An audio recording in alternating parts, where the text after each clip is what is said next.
A diamond ring. A deadly lie. 6 weeks to survive. When wildlife rehabilitator Eris Vale becomes a stranger's fake fiancée to escape armed killers in a downtown bar, she thinks the danger ends at the door. She's wrong. Kai Draven isn't just desperate.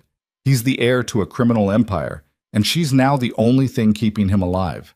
The engagement is temporary, the threats are real, and the line between performance and truth is about to shatter in ways that could destroy them both. Stay until the end. Drop a comment with your city so I can see how far this story travels. The diamond hit the bar top like a gunshot. Eris Vale's hand jerked, whiskey sloshing against the rim of her glass. She didn't look up. Not at first. Bars like the Copper Rail drew a certain crowd after midnight. Drifters, insomniacs, people who needed the noise to drown out the quiet. She'd learned to keep her head down, nurse her drink, and leave before the darkness got too comfortable. But the ring didn't move. It sat there under the dim amber light, a solitaire stone catching fire with each flicker of the neon sign outside. Expensive, deliberate, and directly in front of her. "Don't look up." The voice came low, close enough that she felt the heat of breath against her ear. Male, controlled, threaded with something she recognized from years of working with cornered animals. Fear dressed up as composure. Eris's pulse kicked. Her fingers tightened around the glass. "I need you to put that on," the voice continued. "Calm. Too calm. Smile like you're surprised. Like you love me, and whatever you do, don't look at the men by the door." Her throat went dry. She'd been a widow for 3 years, long enough to know that strange men didn't slide rings onto strange women's fingers without a reason. Long enough to know that reason was rarely good. But her body moved before her mind caught up. Survival instinct, maybe. Or the same reckless impulse that made her pull a hawk from a steel trap 2 months ago, talons shredding her forearm to ribbons. She turned her head just enough to see him. Tailored charcoal suit, dark hair swept back, still perfect despite whatever hell had driven him here. Sharp jawline, eyes like smoke, gray, unreadable, fixed on her with an intensity that made her stomach drop. Handsome, dangerous, desperate. "3 men," he said quietly. 2 o'clock. "They've been watching me for the last 10 minutes. If I walk out of here alone, I'm dead before I reach my car." Eris didn't look. Her hand hovered over the ring. "Why me?" "Because you're alone. Because you look like someone who doesn't ask questions." His mouth curved, barely, bitterly. "And because I'm out of options." She should have walked, thrown the whiskey in his face, grabbed her coat, and disappeared into the February cold. Let him drown in whatever mess he'd made. But 3 years of solitude did things to a person. Made them reckless, made them tired of being careful. Eris picked up the ring. It was heavier than she expected. The band was platinum, the stone flawless, at least 2 carats, maybe more. She slid it onto her left ring finger. It fit. Now what? Smile. She turned fully, letting her body language shift. Surprise blooming across her features, not hard to fake when adrenaline was already lighting up her veins. She let out a breathless laugh, the kind that might have been joy if her hands weren't shaking. The man leaned in, close enough that anyone watching would see intimacy. His hand found hers, warm and steady, despite the fear she could taste in the air between them. "Thank you," he murmured.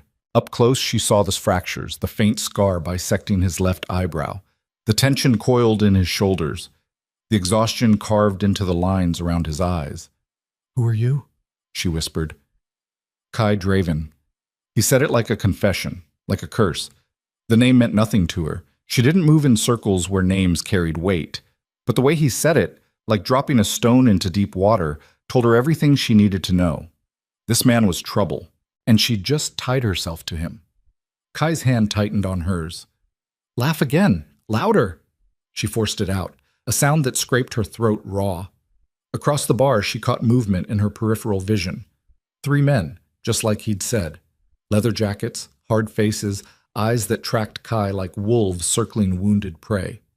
One of them stepped forward. Eris's breath caught. Kai pulled her closer, his mouth brushing her temple, a gesture so intimate it sent ice down her spine. "They're deciding," he said against her hair, "whether I'm worth the scene." "What did you do?" "Nothing yet." His voice dropped. "That's the problem." The lead man stopped 5 feet away. Older, maybe 50, with a face like weathered stone and eyes that calculated risk the way accountants calculated taxes. He looked at Kai, at Eris, at the ring-catching light between them. A slow smile spread across his face. Draven. The word came out rough, amused. Didn't know you had it in you. Kai straightened, his hand still wrapped around Eris's. Marcus. He nodded like they were old friends, like his pulse wasn't hammering hard enough for her to feel it through his palm. Celebrating, you know how it is. Marcus's gaze slid to Eris. She felt it like fingers on her skin, cold, assessing, invasive. She made herself smile, made herself lean into Kai like he was the only solid thing in a room full of smoke and shadows. Congratulations. Marcus drew the word out, tasting it, testing it. Your old man know? Something shifted in Kai's expression, a door slamming shut. He will. Marcus laughed, a sound like gravel grinding glass. Should be interesting. He tapped 2 fingers against his temple in a mock salute, then turned away. The other 2 men followed, shadows peeling off into the night. The door swung shut behind them. Eris exhaled. Kai didn't move, didn't let go. For a long moment, they stood there, 2 strangers bound by a lie that had just saved one of their lives. Then he pulled back. I need you to come with me. Excuse me? 5 minutes, just outside, please. Every instinct screamed at her to say no, to pull off the ring, drop it on the bar, and walk away while she still could. But the please did it, the crack in his armor, the raw desperation bleeding through the polished exterior. Eris had spent 3 years putting broken things back together, hawks with shattered wings, foxes with infected wounds, a life built on fixing what the world had damaged. Maybe that's why she followed him. Utz. The cold hit like a fist. February in the city, wet, bitter, the kind of cold that sank into bones and didn't let go. Eris pulled her coat tighter, watching as Kai paced 3 steps, stopped, paced again. A black sedan idled at the curb, driver behind tinted windows, engine purring. Talk, Eris said. Fast. Kai stopped. Looked at her, really looked, like he was seeing her for the first time, taking inventory, measuring. My father runs half the organized crime on the East Coast, he said flatly. I'm his heir, his weapon, the one he's been grooming since I was 16 to take over when he's gone. Eris's stomach turned. And those men work for the family. Specifically, they work for my uncle, who doesn't think I'm fit to lead. Kai's jaw tightened. He's been looking for a reason to take me out, publicly, make an example. So you used me as cover. Yes. At least he didn't lie. Eris looked at the ring on her finger. It felt heavier now, like shackles instead of silver. Take it back. I can't. Yes, you can. We're done. I held up my end. They saw you. Kai's voice cut through hers, sharp and final. Marcus saw you. With me. Wearing that ring. If I show up tomorrow without a fiancé, they'll know it was a setup. They'll know I'm vulnerable, and they'll come for me harder. That's not my problem. It is now. The words landed like stones. Eris stared at him, fury and disbelief warring in her chest. You don't get to decide that. I know. He ran a hand through his hair, the first gesture she'd seen that looked genuinely human, frustrated, lost. I know, but I'm asking anyway. 6 weeks. That's all I need. 6 weeks to make this look real while I dismantle everything from the inside. After that, you walk away. Clean, paid, safe. Paid? $50,000. The number hit her like cold water. Eris worked 60-hour weeks at a wildlife rehabilitation clinic that barely kept the lights on. $50,000 would cover 6 months of operating costs. New equipment, expanded enclosures, maybe even a second staff member so she didn't have to choose between sleep and keeping the animals alive. Kai saw the hesitation, pressed. I need someone they'll believe, someone who doesn't know the life, who can't be connected to the families. You're perfect. I'm not an actress. You don't have to be. Just be yourself. Show up when I need you. Play the part. He stepped closer. I'll keep you safe. I swear it. Your promises don't mean anything to me. Then let me earn them. Silence stretched between them, broken only by the distant wail of sirens and the hiss of tires on wet pavement. Eris thought of the clinic, of Lena, her sister-in-law, working double shifts to help cover rent, of the red-tailed hawk she'd released last week, wings whole again, disappearing into open sky. She thought of the ring on her finger, and she thought of the look in Kai's eyes when Marcus walked away, relief so sharp it looked like pain. 6 weeks, she said. Kai exhaled. 6 weeks. Then I'm gone. Agreed. And no lies. She pointed at him, the ring flashing. Not between us. Ever. I don't care what you have to hide from them. You don't hide it from me. Something flickered across his face. Surprise, maybe. Or respect. Deal. He opened the sedan door. Warm air spilled out, carrying the scent of leather and expensive cologne. Eris climbed in. The door shut. The world outside became glass and distance. And Eris Vale, who'd spent 3 years learning how to live alone, found herself sitting beside a man who might be the most dangerous thing she'd ever tried to save. The hotel was the kind of place that didn't ask questions. High-end enough to guarantee discretion. Anonymous enough that no one looked twice at a man in a tailored suit and a woman in a thrift store coat climbing out of a black sedan at 2 in the morning. Kai led her through a side entrance, past security that nodded without making eye contact, into an elevator that required a key card to access the top floor. Eris watched the numbers climb. Her reflection stared back from polished brass, pale, sharp-featured, eyes too wide. She looked like someone who'd made a terrible mistake. Maybe she had. The elevator opened into a hallway that smelled like expensive carpet and silence. Kai's suite was at the end. He unlocked the door, stepped aside. Eris walked in. Floor-to-ceiling windows overlooked the city, light stretching to the horizon like a constellation fallen to earth. Marble floors, minimalist furniture, a kitchen she'd never use, and a bedroom she hoped she wouldn't have to see. Kai closed the door, locked it. 3 separate mechanisms. "You're safe here," he said. "Am I?" He didn't answer, just moved to the bar, poured 2 fingers of something amber into crystal glasses, handed her one. Eris didn't drink. She set it on the counter. "Tell me the rest." Kai leaned against the window, silhouetted by the city beyond. For a moment, he looked almost vulnerable, almost human. Then he started talking. "My father built an empire on violence and silence, trafficking, extortion, money laundering, anything that turns a profit and keeps people afraid. I was supposed to inherit it, expand it, make it untouchable. But you don't want it." "I want it gone." The words came out hard. Final. "I've spent 2 years building a case, evidence, contacts, a way to collapse the entire structure without it splintering into a dozen smaller wars. You're turning on your own family. They're not family, they're a machine, and I'm the part they use to break people." Eris studied him, looking for the lie, the performance. She didn't find it. "Why now?" Kai's hand tightened on his glass. "Because my father's dying. Cancer. 6 months, maybe less. When he goes, the structure collapses. My uncle moves in, or someone worse.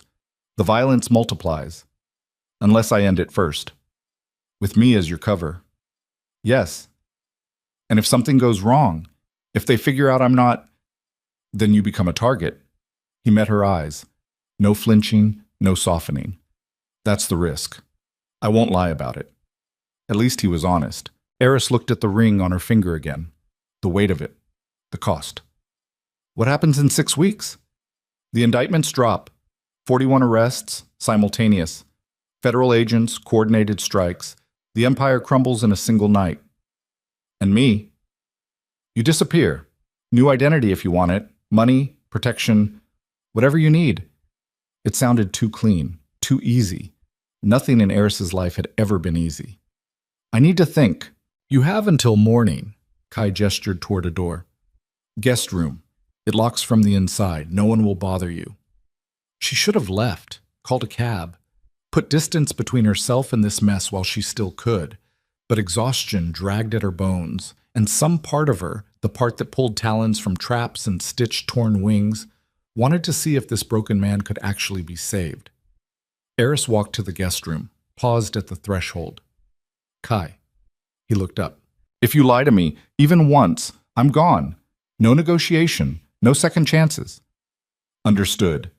She closed the door, turned the lock, and stood there in the silence, heart pounding, wondering what the hell she'd just agreed to. Morning came too fast. Eris woke to gray light filtering through unfamiliar curtains and the smell of coffee. For a disoriented moment, she couldn't place where she was. Then memory crashed back. The bar, the ring, Kai's face in the elevator. She sat up. Her coat was draped over a chair. The ring still gleamed on her finger. Real then. Not a nightmare. She found Kai in the main room, seated at the dining table with a laptop and 2 phones. He'd traded the suit for dark jeans and a black sweater, but the exhaustion remained, etched into the lines around his eyes, the set of his shoulders. He looked up when she entered. Coffee's fresh. Eris poured herself a cup. No milk, no sugar. She'd learned to take it black during the years of late-night animal emergencies when sleep was a luxury and caffeine was survival. I have conditions, she said. Kai closed the laptop. Waited. First, I don't move in here. I have a life, a job, people who'll notice if I disappear. Agreed.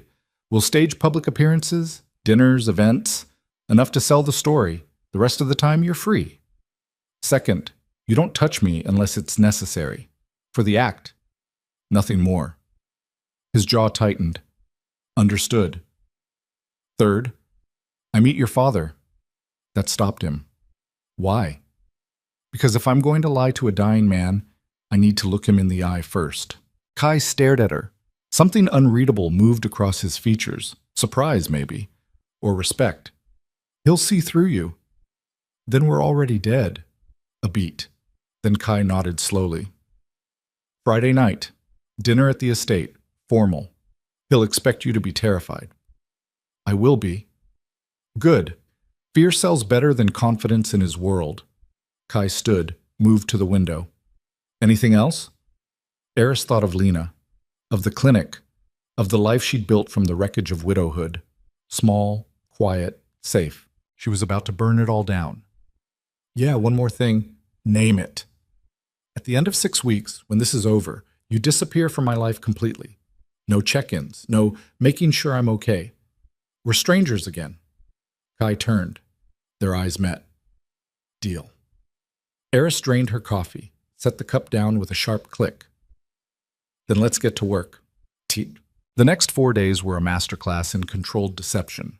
Kai moved through the world like a man playing chess on 3 boards at once. Every word calculated, every gesture deliberate. He taught Eris the language of his world. Who to trust, no one. Who to fear, everyone. How to navigate conversations where saying the wrong thing could end with a body in the river. My father respects strength, Kai said during one of their prep sessions. They were in his suite again, running through potential questions.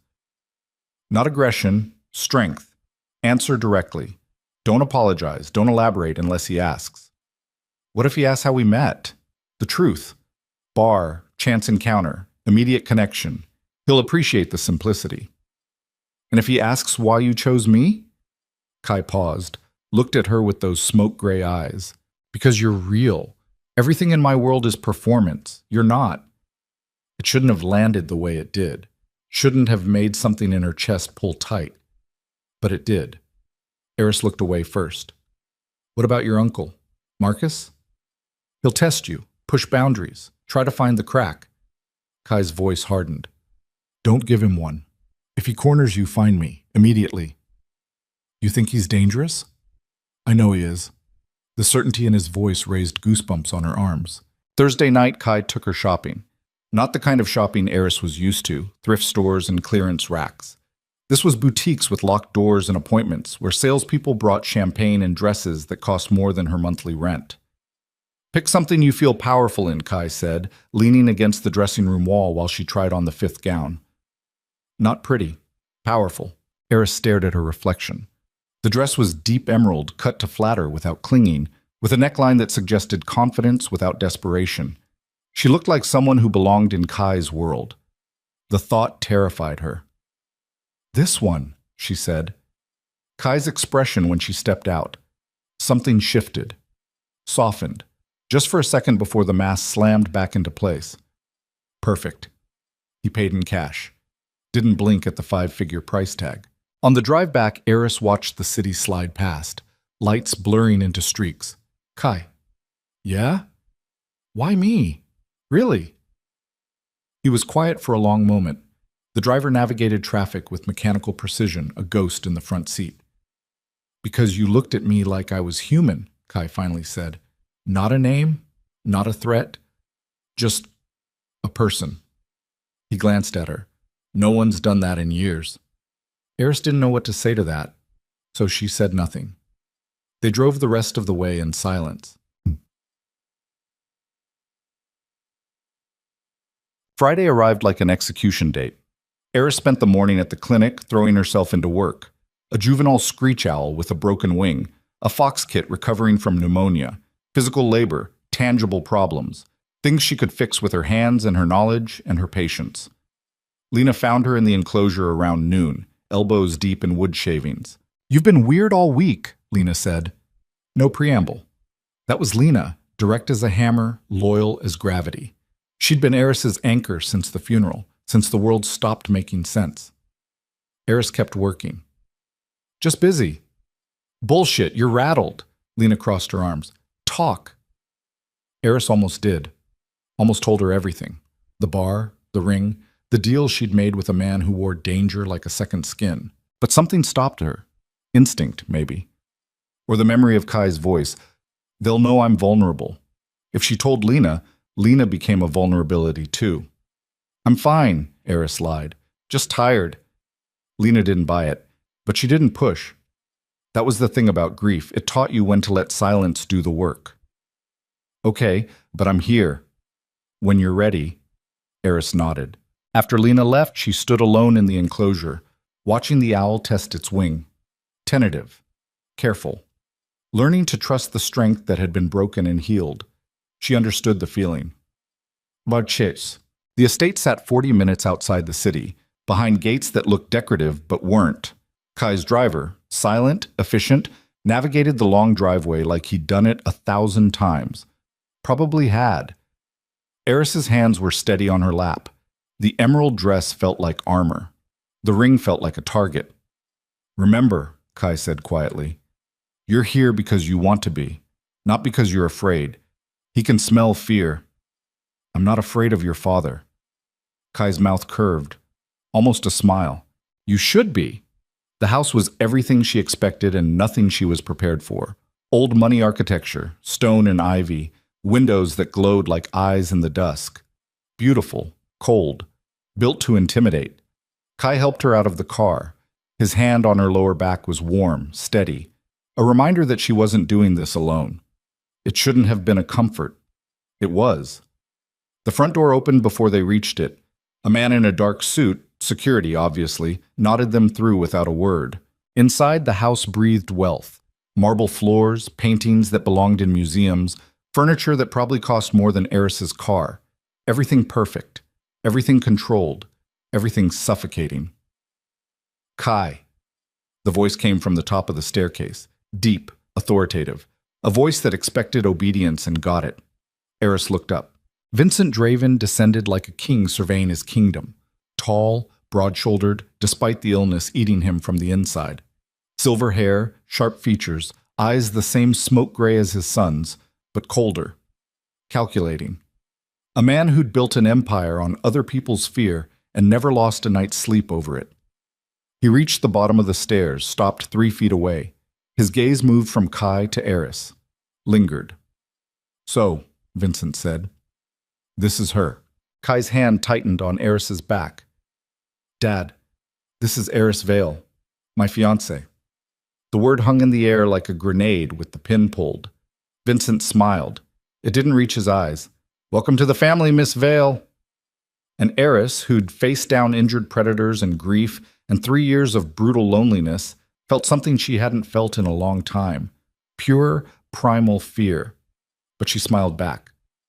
Thank you, Mr. Draven. Vincent's smile widened. Call me Vincent. We're family now.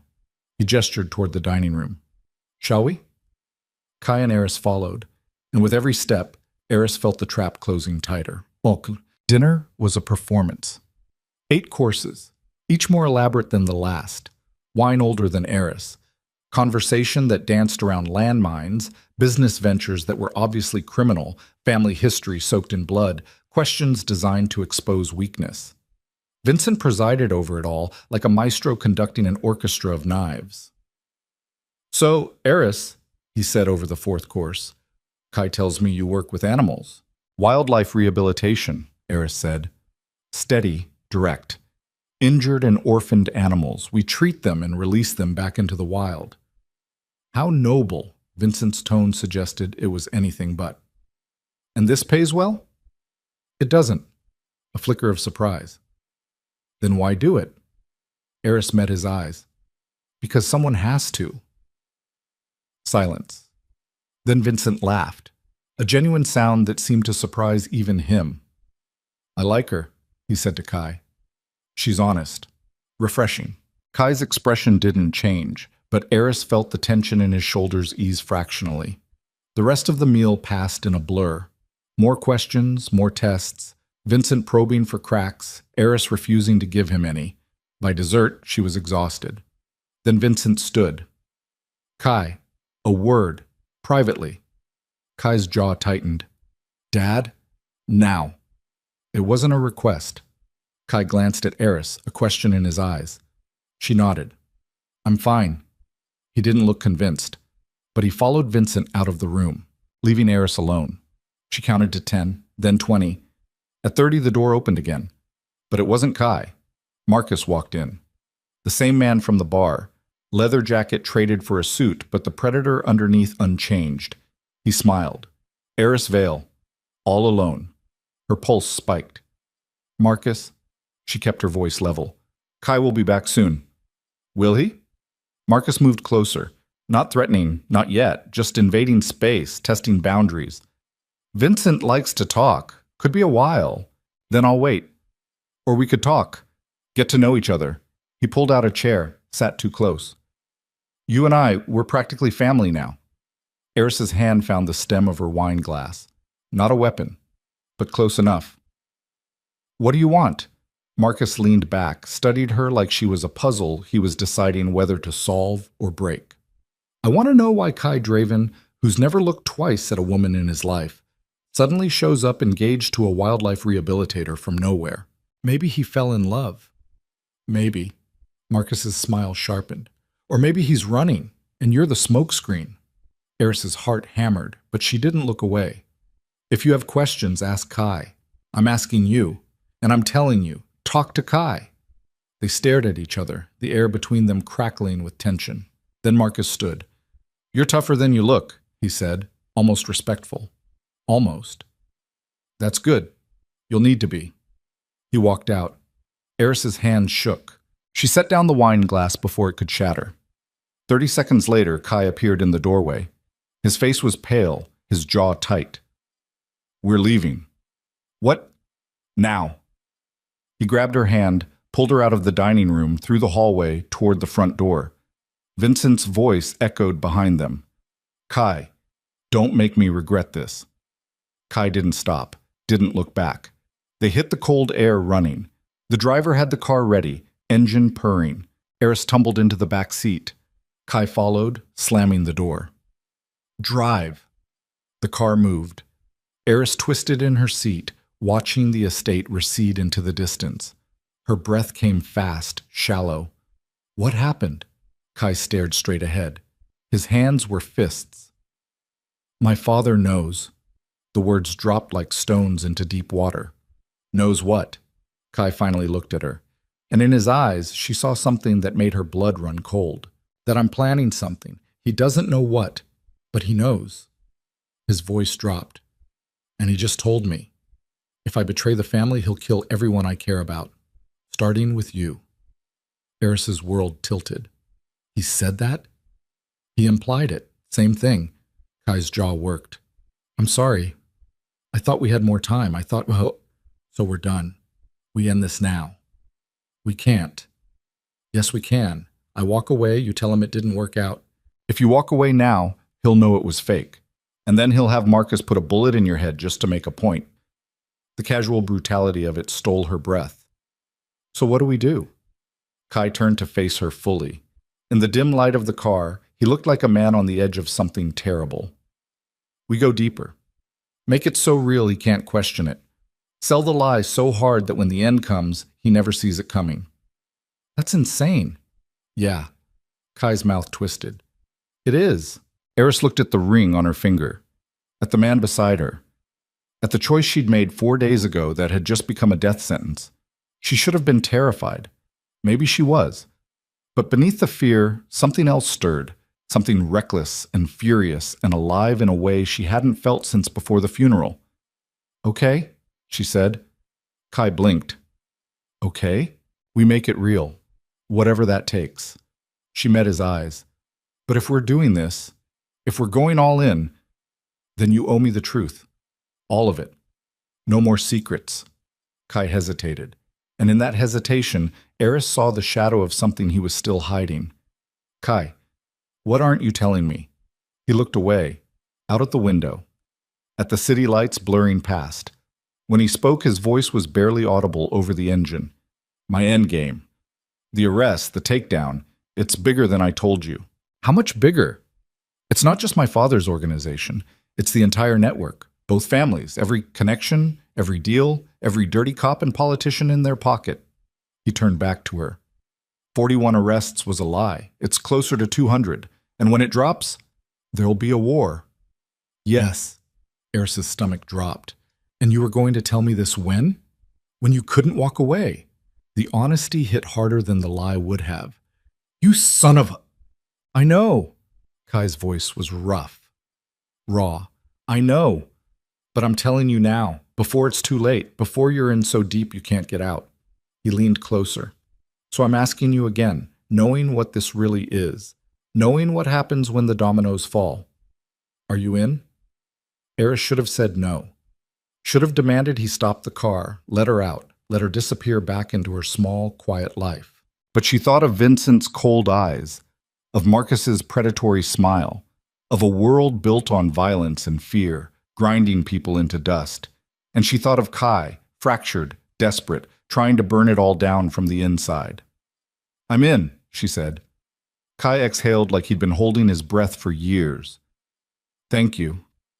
Don't thank me yet. Eris's voice was hard. You said no more lies. That means everything. If there's anything else you're hiding, anything, you tell me now, or we're done. Kai was quiet for a long moment. Then, there's one more thing. Of course there was. Tell me. Your sister-in-law, Lena. Eris went very still. What about her? Kai's expression was unreadable in the shadows. Her maiden name was Volkov. The name meant nothing to Eris, but the way Kai said it, like dropping a bomb, told her it should. So the Volkovs are the other family, the ones in the power-sharing agreement with my father, the ones who'll go down when the arrests happen. Eris's blood turned to ice. Lena's connected? By blood. Her uncle runs the East Coast operations. She got out years ago before you knew her, changed her name, built a new life. But the connection's still there. Does she know? About you? I don't know. Does she know about the takedown? No, no one does except me and the feds. Eris's mind raced. Lena, steady, loyal Lena, was tied to the same world Kai was trying to destroy. When the arrests happen, she'll be questioned, maybe arrested as a precaution depending on what they find. But if she's been clean, she'll walk. If. Eris pressed her palms to her eyes. This was spiraling, fast. Anything else? No, that's everything. She looked at him, searching for the lie. She didn't find one. Okay, she said. Okay. We keep going. But if Lena gets hurt, if any of this blows back on her, I'm out, and I'm taking her with me. Understood? Understood. The car pulled up to Eris's apartment, small third-floor walk-up in a neighborhood that was only half gentrified. Home. She reached for the door handle, stopped. Kai. Yeah? That thing your father said, about killing everyone you care about. She turned to look at him. You told him I mattered. I had to sell it. Did you mean it? The question hung between them. Kai held her gaze, and for the first time since she'd met him, the mask cracked wide enough to see the man underneath. I don't know yet, he said quietly, but I think I'm starting to. Eris's breath caught. She got out of the car without another word. Kai watched from the window as she climbed the steps, unlocked her door, disappeared inside. Then the car pulled away, leaving her alone with the ring on her finger and the weight of a choice that might destroy them both. The apartment smelled like bleach and old coffee. Eris stood in the doorway for a full minute, keys still in her hand, listening to the radiator clank and hiss. Normal sounds. Ordinary sounds. The kind that used to mean safety. Now they just meant she was alone. She locked the door. 3 deadbolts. Not enough. The ring caught light as she moved through the dark living room. She stopped at the kitchen sink, twisted it off her finger, set it on the counter with a soft clink. Her hand looked naked without it. Wrong. She turned on the faucet, let cold water run over her wrists until her pulse stopped hammering. Vincent Draven's face floated behind her eyelids. That smile, cold as marble. Welcome to the family. And Marcus, circling, testing. And Kai with his smoke-gray eyes, and his carefully constructed lies, and his admission that she'd just stepped into something bigger than 41 arrests, bigger than one family's fall. 200 people. A war. Lena. Eris's stomach lurched. She gripped the counter, breathed through her nose until the nausea passed. Her phone buzzed. She ignored it. It buzzed again. She grabbed it, ready to throw it across the room if it was Kai. It was Lena. Lunch tomorrow? You've been ghost all week. Eris stared at the message, at the casual normalcy of it, at the sister-in-law who'd held her together after the funeral, who showed up with groceries and terrible movies and stayed until Eris could breathe again. Lena Volkov. Not Lena Chen, the name she'd used for the 8 years Eris had known her. Volkov. Eris typed back. Can't. Swamped at clinic. Rain check? The lie tasted like ash. 3 dots appeared. Disappeared. Appeared again. You okay? No. Not even close. Yeah. Just tired. Okay, love you. Love you too. Eris set the phone down before she could say something stupid. Something true. She picked up the ring, slid it back on. It fit perfectly, like it had always belonged there. Yes. Morning came with gray light and the smell of rain. Eris dragged herself to the clinic at 6, an hour before opening, and threw herself into work. Physical labor, concrete problems, things she could control. The screech owl was recovering well, wing almost healed. Another week and they could do a flight test. The fox kit, Luna, she'd named her, was eating solid food now, gaining weight. Still skittish, but that was good. Wild animals should be afraid of humans. Eris cleaned enclosures, mixed formula, changed bandages. Let the routine drown out the noise in her head. It worked until 10. That's when the black sedan pulled up outside. Eris saw it through the window, her hand stilled on the bucket she was carrying. The back door opened. Kai stepped out. Different suit, navy this time, perfectly tailored. Hair still perfect despite the rain starting to fall. He looked like he'd stepped out of a magazine ad for things Eris would never afford. He also looked exhausted. She met him at the door before he could knock. What are you doing here? We need to be seen together. Kai's voice was flat, professional, like they were business associates, not 2 people who'd driven away from his father's house with a death threat hanging over them. Publicly, today. I'm working. Then I'll wait. Kai, please. That word again.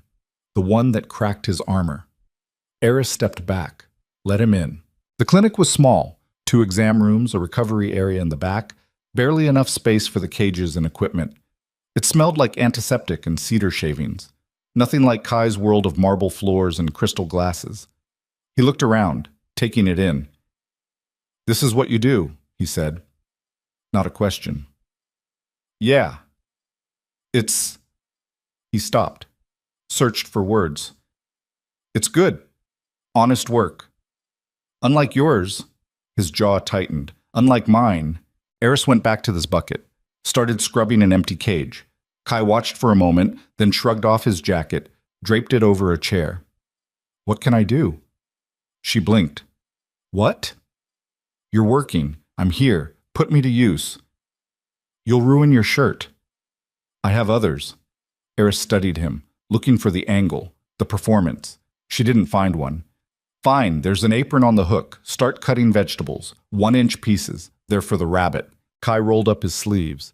Found the apron, faded blue, with a cartoon hawk on the front that said, I'm a hoot. He put it on without comment. For the next hour, they worked in silence. Eris cleaned. Kai chopped vegetables with surprising precision, then moved on to mixing formula when she pointed him toward the supplies. It was strange, comfortable in a way that made no sense. You're good at this, Eris said finally. I worked in a restaurant kitchen when I was 17. Kai measured powder into a bottle, added water, shook it. Before my father found out and shut it down. Said it was beneath me. Was it? No, it was the last time I felt normal. Something in his voice made her look up. He was staring at the bottle in his hands, expression unreadable. Why'd you really come here? Eris asked. Kai set down the bottle, met her eyes. Because Marcus is having you followed. The words landed like a fist to the gut. What? I got word this morning. He put a tail on you. 2 men, rotating shifts. They've been watching your apartment since last night. Eris's breath came shallow. Why? Because he doesn't trust me, and he thinks you're the weak point. Kai's hands clenched. So we give him what he expects. A couple in love. Me showing up at your work, playing the devoted fiancé. Make it so convincing he stops looking for cracks. This is insane. Yes. We can't. We have to. Kai moved closer. Not touching, but close enough that she could see the shadows under his eyes, the tension in his shoulders. I know this isn't what you signed up for. I know it's getting worse instead of better, but if we back out now, we're dead. Yeah, you said. I'm sorry. Eris wanted to scream, wanted to throw something, wanted to rewind to a week ago when her biggest problem was fundraising for the clinic and loneliness that didn't come with a body count. Instead, she picked up a rag, started wiping down the counter. How long do we have? 4 weeks, maybe less if something accelerates the timeline. And these men watching me, they're dangerous? They won't touch you as long as Marcus thinks you're useful, but if he decides you're not, Kai didn't finish. He didn't have to. Eris threw the rag into the sink, spun to face him. I need to tell Lena. No. She's my family, and she's connected to the Volkovs. If you tell her, she becomes a liability to both of us. She has a right to know us. She has a right to live. Kai's voice went hard, sharp. Which she won't if Marcus finds out she knows anything about what I'm planning. So what? I just lie to her for 4 more weeks? Yes. She'll know something's wrong. Then sell it better. The words hit like a slap. Eris stared at him, fury rising hot and fast. Get out! Kai didn't move. Eris, get out! Not until you understand. I understand perfectly. You need me to play pretend while people with guns watch my every move, and my sister-in-law walks around with a target on her back she doesn't even know about. Eris's voice shook. I understand that you've dragged me into a war I didn't ask for, and now I'm supposed to smile and act grateful for the privilege. That's not... Yes, it is. She stepped closer, close enough to see her reflection in his eyes. You want honesty? Here's some. I don't trust you. I don't like you. And the only reason I haven't walked out that door is because I'm too scared of what happens if I do. Kai's expression went blank, shuddered. Fair enough. He grabbed his jacket, walked toward the door, stopped with his hand on the handle. For what it's worth, he said quietly, not looking back, I don't blame you. Then he was gone. Eris stood alone in the clinic, heart pounding, hand shaking. The fox kit made a soft noise from her cage. Eris turned. Luna was watching her, dark eyes wide, alert, waiting to see if the human was a threat. Eris sank onto the floor, put her back against the wall, closed her eyes. Yeah, she whispered. Me too. Kai called 6 hours later. Eris almost didn't answer. Let it ring 4 times before she picked up. What? Dinner. 8 o'clock. Valentino's downtown. His voice was professional again, distant. Marcus will be there with my father. We need to be seen. I don't have anything to wear to Valentino's. I'm sending a dress. It'll be there in an hour. Kai, this isn't optional, Eris. Marcus is pushing. If we don't show, he'll interpret it as weakness. A pause. Please. She should have said no. Should have told him to find another fake fiancé, another Mark, another woman willing to play Russian roulette with her life. But the please and the exhaustion underneath it killed the refusal on her tongue. Fine. 8 o'clock. Thank you. He hung up. The dress arrived 53 minutes later. Black, elegant, cut to show confidence without trying too hard. It fit like it had been made for her. Probably had been. Eris stared at herself in the bathroom mirror. The woman looking back was a stranger, polished, expensive, someone who belonged at Valentino's, someone who belonged with Kai Draven. The lie was getting easier to believe. That scared her more than Marcus's men ever could. Valentino's was old money and dim lighting and waiters who moved like ghosts. The kind of place where entrees cost 3 figures and the wine list required a translator. Kai was already there when Eris arrived. He stood when he saw her and something flickered in his expression. Surprise, maybe. Or appreciation. He looked good. Charcoal suit, white shirt open at the collar, hair swept back, polished, perfect. Every inch the heir to an empire. You look, He stopped, started again. Beautiful. Don't. Don't what? Don't say things you don't mean. His jaw tightened, but he pulled out her chair without arguing. They sat. A waiter appeared instantly, poured wine neither of them had ordered. Eris scanned the room, found Vincent and Marcus at a table near the back, watching. They're here, she said quietly. I know. Kai reached across the table, took her hand. His palm was warm, steady. The touch sent electricity up her arm. Smile, he murmured. She did. Let it reach her eyes. Let her thumb brush across his knuckles, a gesture of intimacy that felt dangerously real. Marcus saw it. She watched his expression shift, calculating. He's not buying it, Eris said through her smile. He doesn't have to buy it. He just has to doubt. Kai leaned closer. Tell me something true. What? Something real. About you. Something Marcus can't fake check or twist. His eyes held hers. Trust me. It was a test. She knew it. But the way he asked, raw, almost desperate, made her answer. I wanted kids, she said. Before my husband died.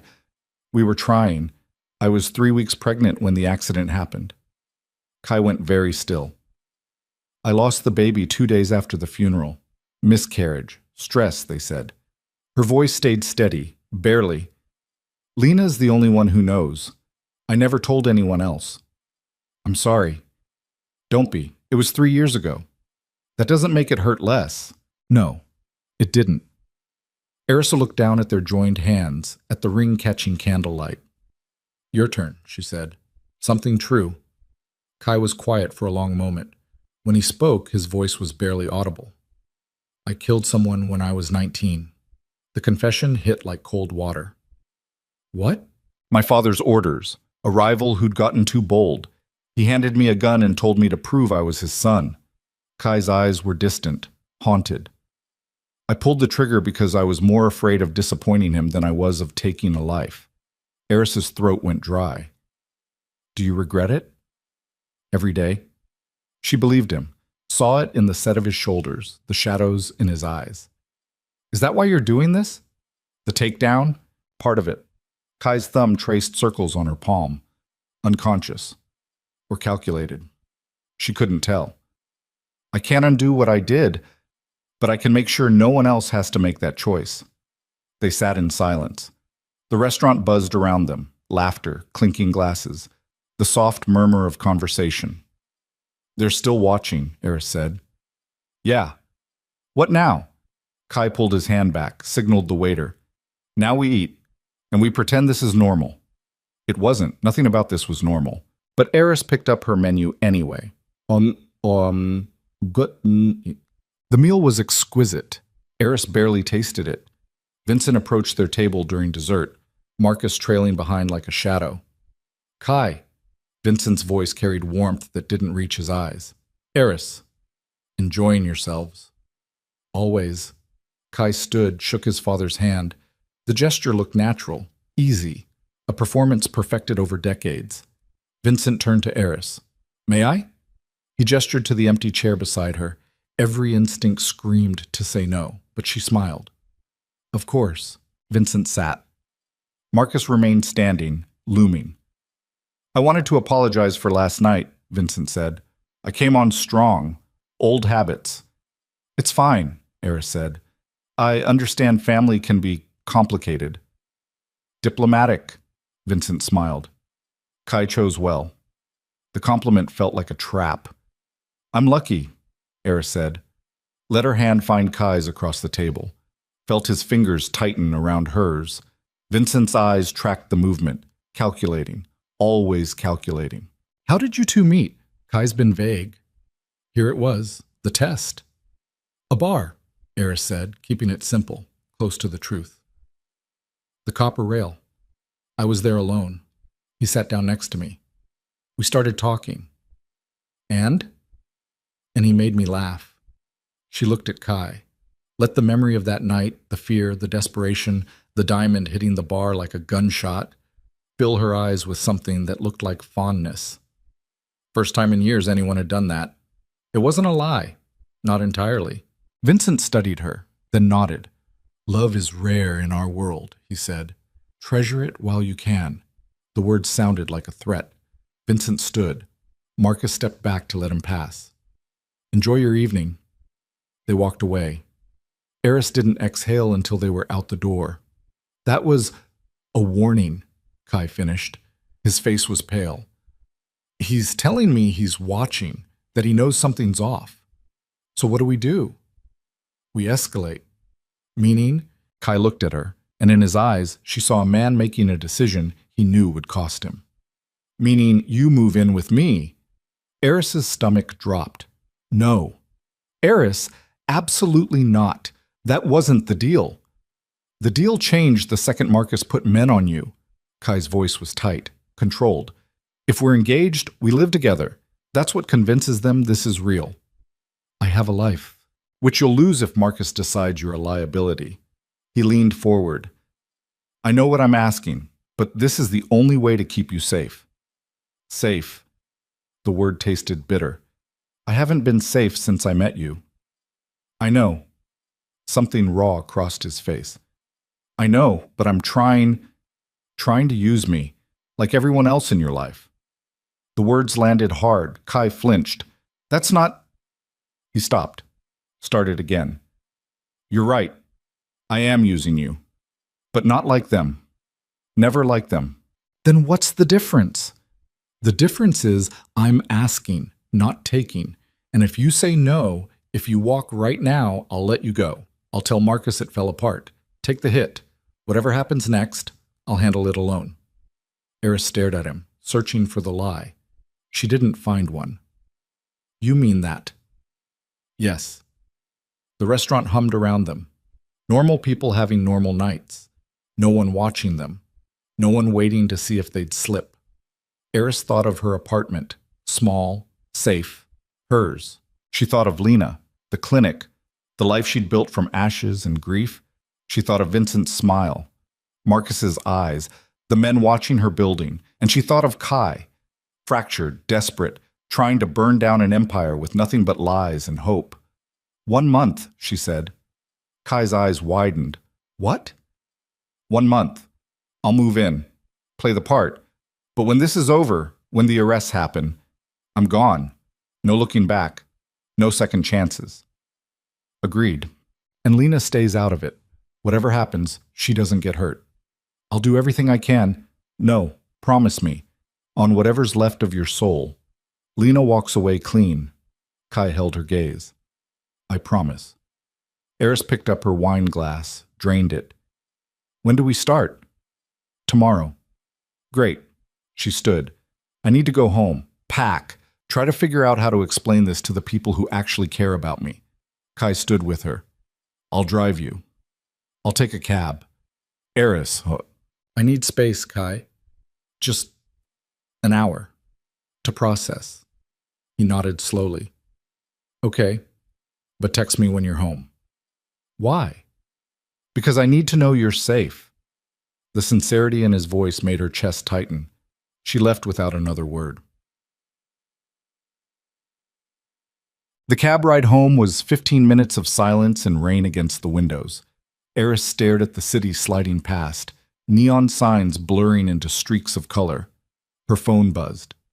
Lena. Seriously, are you okay? You've been weird for days. Eris's fingers hovered over the keyboard. She typed, I'm seeing someone. 3 dots appeared immediately. What? Who? Details now. His name is Kai. We met a week ago. It's fast. But good. Not entirely a lie. A week? Eris, that's insane in a good way. Maybe. I need to meet him. Eris closed her eyes. You will. Soon. Promise. Okay, but seriously, are you happy? Was she? No, not even close, but she typed, yeah, I think so. Good.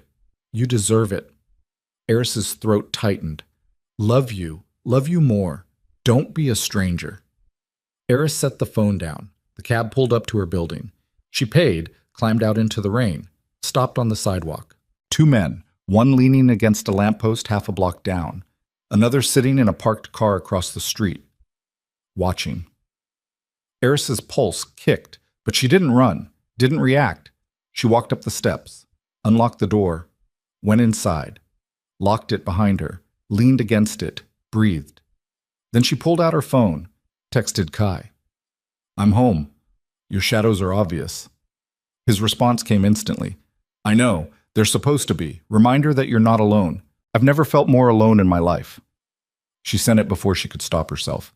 The 3 dots appeared, disappeared, appeared again. I'm sorry. Eris didn't respond, just stared at the screen until it went dark. Then she started packing. Mapat. Morning came with the slam of a car door outside. Eris was halfway through her second cup of coffee when the knock came. She'd been awake since 4, throwing clothes into a suitcase, trying to figure out how to pack a life into boxes when she didn't know if she'd ever come back to it. She opened the door. Kai stood there with 2 men in dark suits. Movers, she realized. Professional. Silent. I thought we said tomorrow, Eris said. Change of plans. Marcus accelerated. Kai's face was grim. He wants to have dinner with us. Tonight. At the estate. As a couple. Living together. You're kidding. I wish I was. The movers moved past her into the apartment. Started cataloging boxes with quiet efficiency. Eris stepped into the hall, pulled the door half closed. This is moving too fast. I know. I haven't even told Lena. Then tell her. Now. Before Marcus does. Kai ran a hand through his hair, the first crack she'd seen in his composure since last night. He's digging, Eris. Into you. Into everyone you know. If he finds something we haven't accounted for, he'll use it. Yeah. Eris pulled out her phone, stared at Lena's name in her contacts. What do I say? The truth. That you're moving in with your fiancée. She's going to ask questions. Then answer them. Just don't mention the families, don't mention the takedown. Keep it about us. Us. Like they were real. Eris dialed before she could overthink it. Lena answered on the second ring. Oh, thank God you're alive. I was starting to think you'd been kidnapped. Lena, is this about the mystery guy? Please tell me this is about the mystery guy because I've been losing my mind trying to figure out. I'm moving in with him. Silence. Then, I'm sorry, what? Kai, the man I'm seeing. I'm moving in with him today. More silence. Eris could hear Lena breathing, processing. Eris, you've known him a week. I know. A week, and you're moving in. Yes. Are you pregnant? What? No. Are you in trouble? Is this some kind of... I love him. The lie came out smooth, easy, too easy. I know it sounds crazy, but it's real, and I need to do this. Lena was quiet for a long moment. When she spoke again, her voice was careful, measured. I want to meet him. Today. Eris's stomach dropped. That's not non-negotiable. You're my family, Eris. I'm not letting you move in with some stranger without looking him in the eye first. Steel underneath the warmth. Lunch? Noon. The diner on 5th. Eris looked at Kai. He was watching her, eyes sharp. She mouthed, Lena wants to meet you. He nodded, mouthed back, okay. Noon works, Eris said into the phone. Good. And Eris? Yeah? If he's hurt you, if any of this is because you're scared or trapped, you tell me, and I'll handle it. The fierce protectiveness in Lena's voice made Eris's chest ache. I know, but I'm okay. I promise. Another lie. They were stacking up like corpses. See you at noon, Lena said, and hung up. Eris lowered the phone, looked at Kai. She wants to meet you. I heard. This is bad. Maybe, or maybe it helps. Kai stepped closer. If she approves, if she buys the story, it adds credibility, makes it harder for Marcus to poke holes. And if she doesn't buy it, then we convince her. Kai, we don't have a choice, Eris. Not anymore. He was right. They both knew it. Eris watched the movers carry boxes out of her apartment, her life, dismantled, packed away.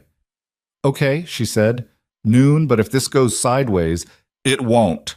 She wished she believed him. The diner on 5th was aggressively normal. Red vinyl booze, checkered floors, coffee that tasted like battery acid and nostalgia. Eris had been coming here for years. It felt like neutral ground. Until Lena walked in. She spotted them immediately. Eris saw the moment Lena's eyes landed on Kai. The assessment, the calculation, the protective fury simmering underneath. Lena slid into the booth across from them. Hi, she said to Eris, then turning to Kai. You must be the reason my sister-in-law has been MIA for a week. Kai extended his hand. Kai Draven. And yes, I'm sorry about that. Lena shook his hand, held it a beat too long, studying him. Lena Chen. Eris caught the lie. Chen, not Volkov. Did Kai? His expression didn't flicker. Eris has told me a lot about you.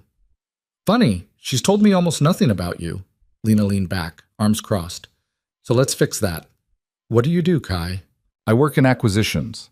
Corporate restructuring. Smooth, vague, could mean anything. And you met my sister-in-law at a bar. Yes. Then decided to move in together after a week. Yes. That's insane. I know. Kai looked at Eris. Something shifted in his expression, softer, more open. But sometimes you meet someone and you just know. Lena's eyes narrowed. Know what? That everything before them was just marking time. The words hit Eris like a physical blow. She stared at him, searching for the performance. She couldn't find it. Lena must have seen something in Eris's face because her posture relaxed. Slightly. Okay. Next question. What are your intentions with my sister-in-law? To make her happy, if she'll let me. And if you hurt her? Kai's jaw tightened. Then I deserve whatever you do to me. Silence stretched. A waitress appeared, poured coffee, vanished. Lena picked up her cup, took a sip, never breaking eye contact with Kai. I don't trust you, she said finally. I wouldn't either. But Eris does, and that's the only reason you're still sitting here. Understood. Lena turned to Eris. You're sure about this? Eris felt the weight of it, the lie, the performance, the truth buried underneath. Yeah, she said. I'm sure. Lena studied her for a long moment, then sighed. Okay, but I'm keeping an eye on you. She pointed at Kai. Both of you. Wouldn't expect anything less, Kai said. They ordered food, made small talk. Lena asked questions, where Kai grew up, what he liked to do, normal things. Kai answered with practiced ease, weaving truths and lies so seamlessly Eris couldn't tell where one ended and the other began. And through it all, she watched Lena, her sister-in-law, her anchor, the woman who'd saved her life more times than she could count, Lena Volkov. Connected to the empire Kai was about to destroy. Eris's stomach twisted. "I need the bathroom," she said abruptly. She slid out of the booth, walked to the back of the diner on legs that felt unsteady, locked herself in a stall, pressed her palms against the cold metal door, breathed. This was wrong, all of it. Lying to Lena, dragging her into this without telling her, pretending everything was fine when reality was a grenade with the pin half pulled. The bathroom door opened. Footsteps. "Eris?" Lena's voice. Eris unlocked the stall, stepped out. Lena was leaning against the sink, arms crossed.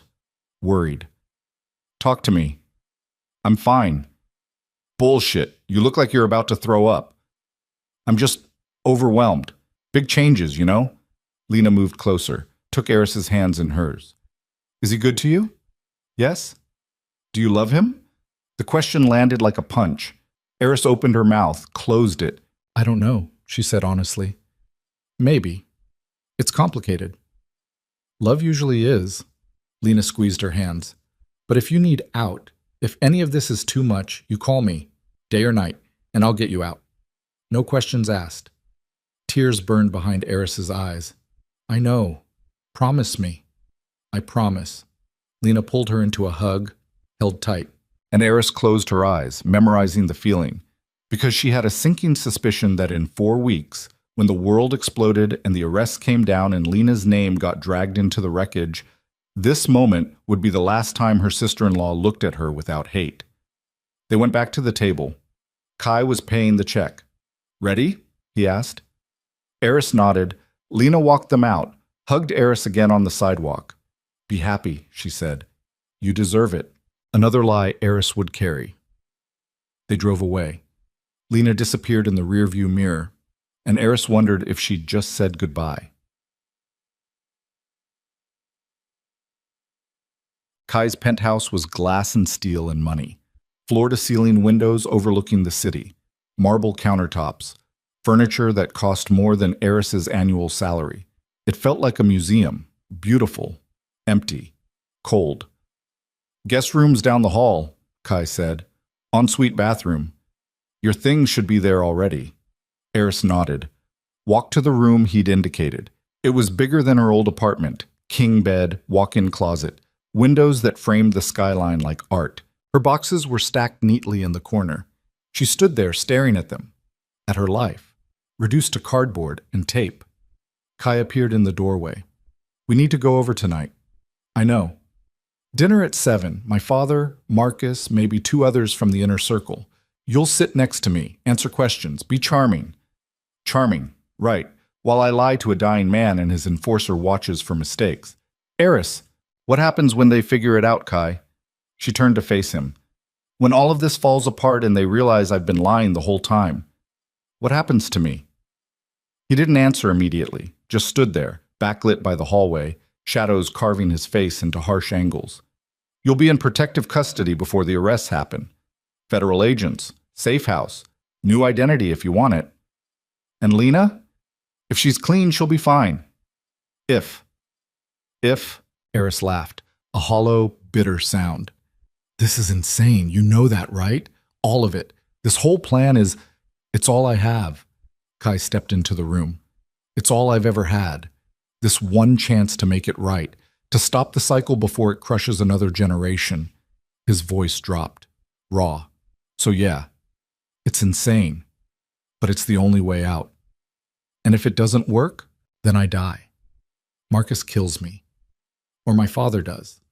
Or the feds decide I'm more useful as an informant than a witness, and I spend the rest of my life looking over my shoulder." He met her eyes. "But you'll be safe. That's the one thing I can guarantee." "Why?" "Why what? Why do you care if I'm safe? I'm just a tool. A means to an end." Kai flinched. "Is that what you think?" "I don't know what to think anymore." He moved closer, close enough that she could see the exhaustion in his eyes, the weight he carried, the fractures in his armor. "You're not a tool," he said quietly. "You're the only real thing in my life right now. The only person who looks at me and doesn't see a weapon or an heir or a thing to be used." His hand lifted, hesitated, fell back to his side. "So yeah, I care if you're safe more than I should." Eris's breath caught. Kai. His phone buzzed. He checked it. His expression hardened. Marcus, he's confirmed for tonight, bringing 2 of his lieutenants. Okay. Eris, I'll be ready. She turned away. Just give me an hour to get my head straight. Kai nodded, left. Eris sank onto the bed, stared at her hands, at the ring that felt heavier every day, and wondered how much longer she could keep this up before the weight of it crushed her completely. Gek. Dinner was a nightmare wrapped in expensive wine and linen napkins. Vincent presided at the head of the table, pale but commanding. Sickness hadn't dulled his presence. If anything, it sharpened it, like a blade honed by mortality. Marcus sat to his right. 2 men Eris didn't recognize flanked the table. Hard faces, dead eyes, the kind of men who'd bury a body and forget about it by morning. Kai sat beside her. His hand found hers under the table. Squeezed. You're okay. We're okay. Except they weren't. Eris! Vincent's voice cut through the conversation. Kai tells me you've moved in. Yes, this morning. Fast. When you know, you know. Vincent smiled. Indeed. The first course arrived. Eris forced herself to eat, to smile, to play the part. Marcus watched her the entire time, silent, calculating. Tell me, Eris, he said during the second course. Do you have family besides Kai? The question felt like a trap. A sister-in-law. Lena. She's my family. Close? Very. And she approves of Kai? She wants me to be happy. That's not an answer. Eris met his eyes, held his gaze. She approves. Marcus's mouth curved. Good. Family is important, especially in our world. The words hung heavy, loaded. Kai's hand tightened on hers under the table. The conversation moved on. Business talk, veiled references to operations and territories. Eris tuned it out, focused on breathing, on not screaming. Then Vincent stood. A toast, he said, raised his glass. To Kai and Eris, may your union be long and fruitful. Everyone drank. Eris forced the wine down. It tasted like ashes. Dessert came. Coffee. Finally, mercifully, the meal ended. Vincent pulled Kai aside. Marcus cornered Eris near the bar. You handled yourself well tonight, he said. Thank you. But I'm curious, he leaned closer. What's a wildlife rehabilitator doing with a man like Kai Draven? Loving him. Love. Marcus laughed. Soft. Dangerous. Love is a weakness. In this world, it gets you killed. Then maybe this isn't my world. Oh, but it is now, the moment you put on that ring. He tapped the diamond on her finger. You became part of it, and there's no walking away, not anymore. Eris's pulse hammered, but she didn't flinch. Is that a threat? Just a fact. Kai appeared at her elbow. We should go. Marcus stepped back, smiled. Of course. Newlyweds need their privacy. They left without another word. The drive back was silent. Eris stared out the window. Kai stared at the road. When they pulled into the garage, neither moved. He's on to us, Eris said. I know. So what do? We accelerate the timeline, get the evidence to the feds faster, push the arrests up. How much faster? 2 weeks, maybe less. Kai. I know it's not enough time, but Marcus is pushing. If we wait, he'll find something, and then… Kai didn't finish. He didn't have to. They rode the elevator up in silence. The penthouse was dark, cold. Eris headed straight for her room, stopped at the door, turned back. Kai was standing in the living room, hands in his pockets, staring out at the city. Kai, he looked up. If this goes wrong, if Marcus figures it out before the arrests happen, promise me you'll get Lena out first. Eris, promise me. His jaw tightened. I promise. She nodded, went to her room, closed the door, locked it, then sank to the floor and let herself shake. Mosim. 3 days later, everything shattered. Eris was at the clinic when Lena called. We need to talk. The tone made Eris's stomach drop. What's wrong? Not over the phone. Meet me at my place. Now. Lena? The line went dead. Eris's hands shook as she grabbed her coat, told the volunteer she was leaving, drove too fast through midday traffic to Lena's apartment across town. Lena answered the door before she could knock. Her face was pale, eyes red. Inside. Now. Eris stepped in. The door slammed behind her. Lena, what? Who is he? Lena's voice was barely controlled fury. Who is Kai Draven, really? Ice flooded Eris's veins. What are you talking about? Don't you dare lie to me right now. Lena grabbed her phone, pulled up a photo, shoved it in Eris's face. It was Kai, standing with Vincent, Marcus, other men in expensive suits, the caption underneath, Draven heir spotted at charity gala. Sources confirm succession plans in motion. Eris's world tilted. Lena, Draven, Lena's voice cracked. You're engaged to a Draven. Do you have any idea, any concept of what that means? I know. No, you don't. Lena backed away, ran her hands through her hair.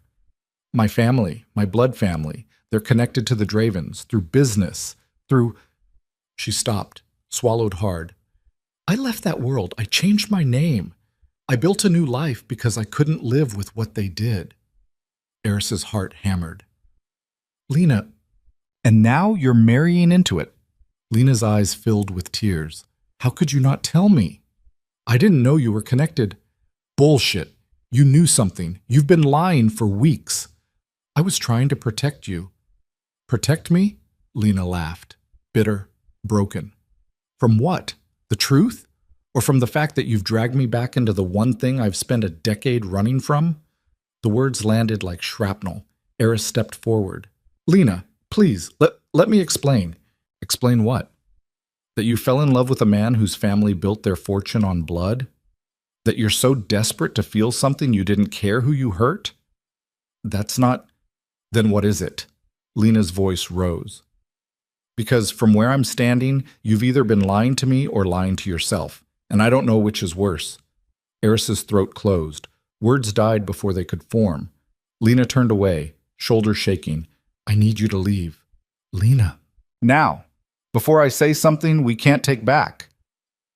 Eris stood there, frozen, watching her sister-in-law, the woman who'd held her together when the world fell apart, come undone. Because of her.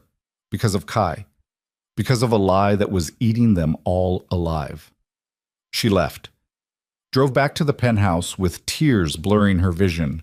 Found Kai in his office, surrounded by files and laptops and evidence that would bring down an empire.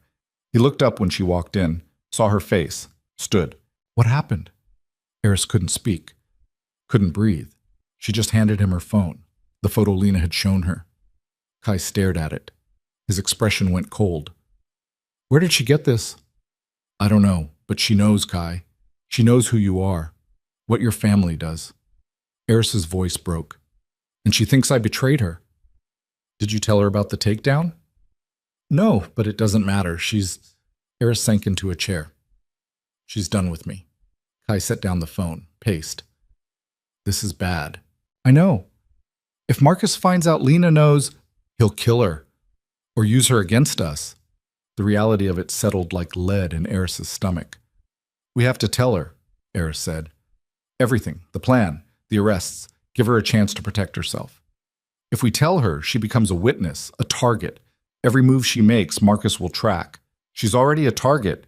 The second that photo went public, she became one. Kai stopped pacing, looked at her. What are you saying? I'm saying we bring her in. Now. Before Marcus does. Eris stood. We tell her everything. Give her the choice we never got. And then we protect her. Together. Eris, this is non-negotiable, Kai. She's my family. If she goes down because of us, I'll never forgive myself. She stepped closer. And I'll never forgive you. Silence stretched between them. Then Kai nodded. Okay. We tell her. Tonight. Tonight. He pulled out his phone, made a call. Eris listened as he arranged a secure location. Federal agents on standby. Contingencies stacking like dominoes. When he hung up, he looked at her. This changes everything. I know. Once we tell her, there's no going back, for any of us. Eris thought of Lena's face, the betrayal, the tears. We're already past the point of no return. Kai's eyes held hers, and in them she saw the same truth she felt in her bones. This was it. The moment everything accelerated beyond control. The moment the lie became real. And the moment they both knew whatever happened next would leave scars that never healed. The safe house was a concrete box 40 minutes outside the city. No windows.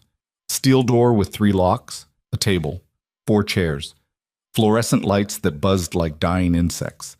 Lena sat across from them, arms crossed, jaw tight. She hadn't said a word since the federal agents brought her in.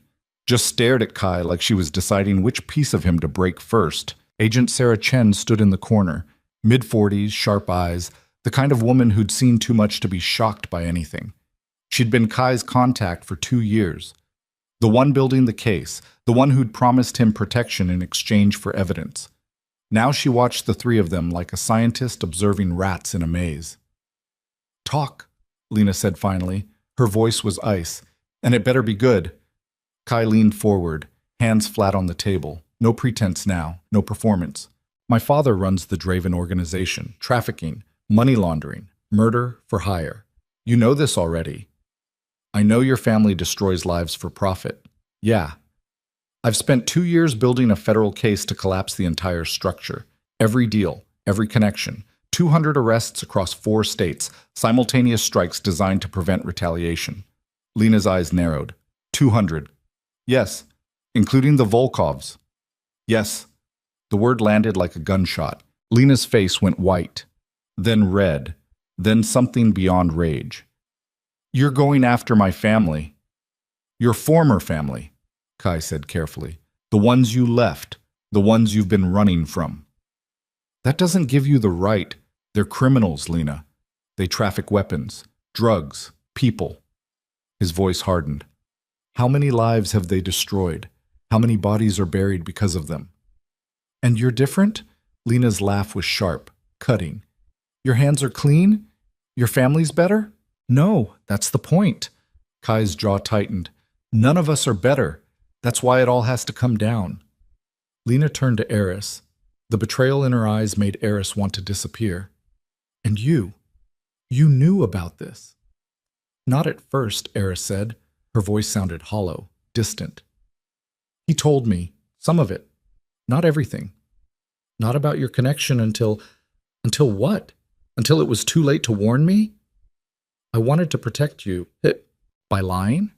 Lena stood. The chair scraped against concrete. "By dragging me into this without telling me? By letting me think you'd found someone who made you happy when really you were just, what, playing spy?" "It's not like that." "Then what's it like, Eris?" Lena's voice cracked. "Because from where I'm standing, you used our friendship, our trust, to get close to a man who's planning to destroy what's left of my blood family. And you didn't think I deserved to know." The words hit like shrapnel, each one tearing deeper. Eris stood. "Lena, don't." Lena held up a hand. "Don't apologize. Don't explain. Just tell me one thing. Anything. Do you love him?" The question hung in the air. Eris looked at Kai, at the man who'd pulled her into his nightmare, who'd made her complicit in a war she didn't understand, who'd looked at her like she was the only real thing in his world. "I don't know," she said honestly. Lena's expression shuddered. "Then you're a fool." She walked to the door. Agent Chen moved to block her. "You can't leave," Chen said. Not unkind, just factual. "Not until we've secured your safety." "Secured my—" Lena laughed, bitter, broken. "You think I'm in danger?" "Yes," Kai said. "Marcus knows about you, about your connection to Eris. If he connects the dots, if he figures out your Volkov blood, he'll use you. Against me, against the case, against everyone." "So what? I'm a prisoner now?" "You're a witness," Chen said, "and a potential asset. If you cooperate, if you provide information about the Volkov operations, we can offer you full immunity, protection, a new identity if you want it." Lena stared at her. "You want me to turn on my family. I want you to survive."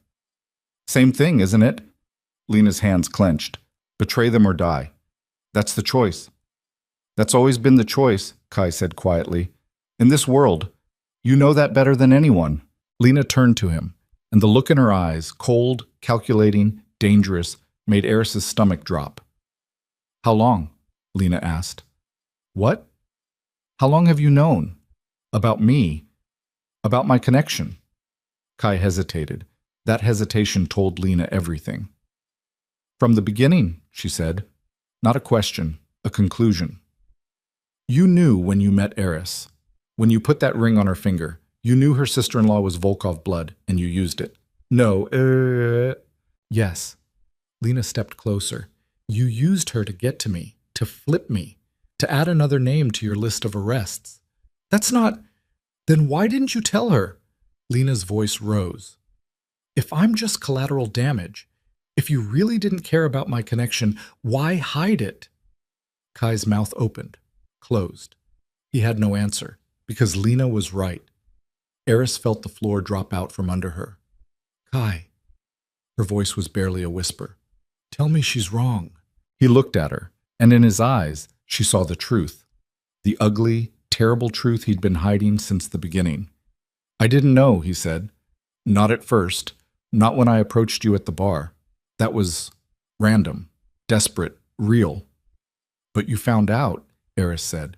The next day, when I ran your background, standard security check, your connection to Lena came up, and her maiden name. He stopped, swallowed.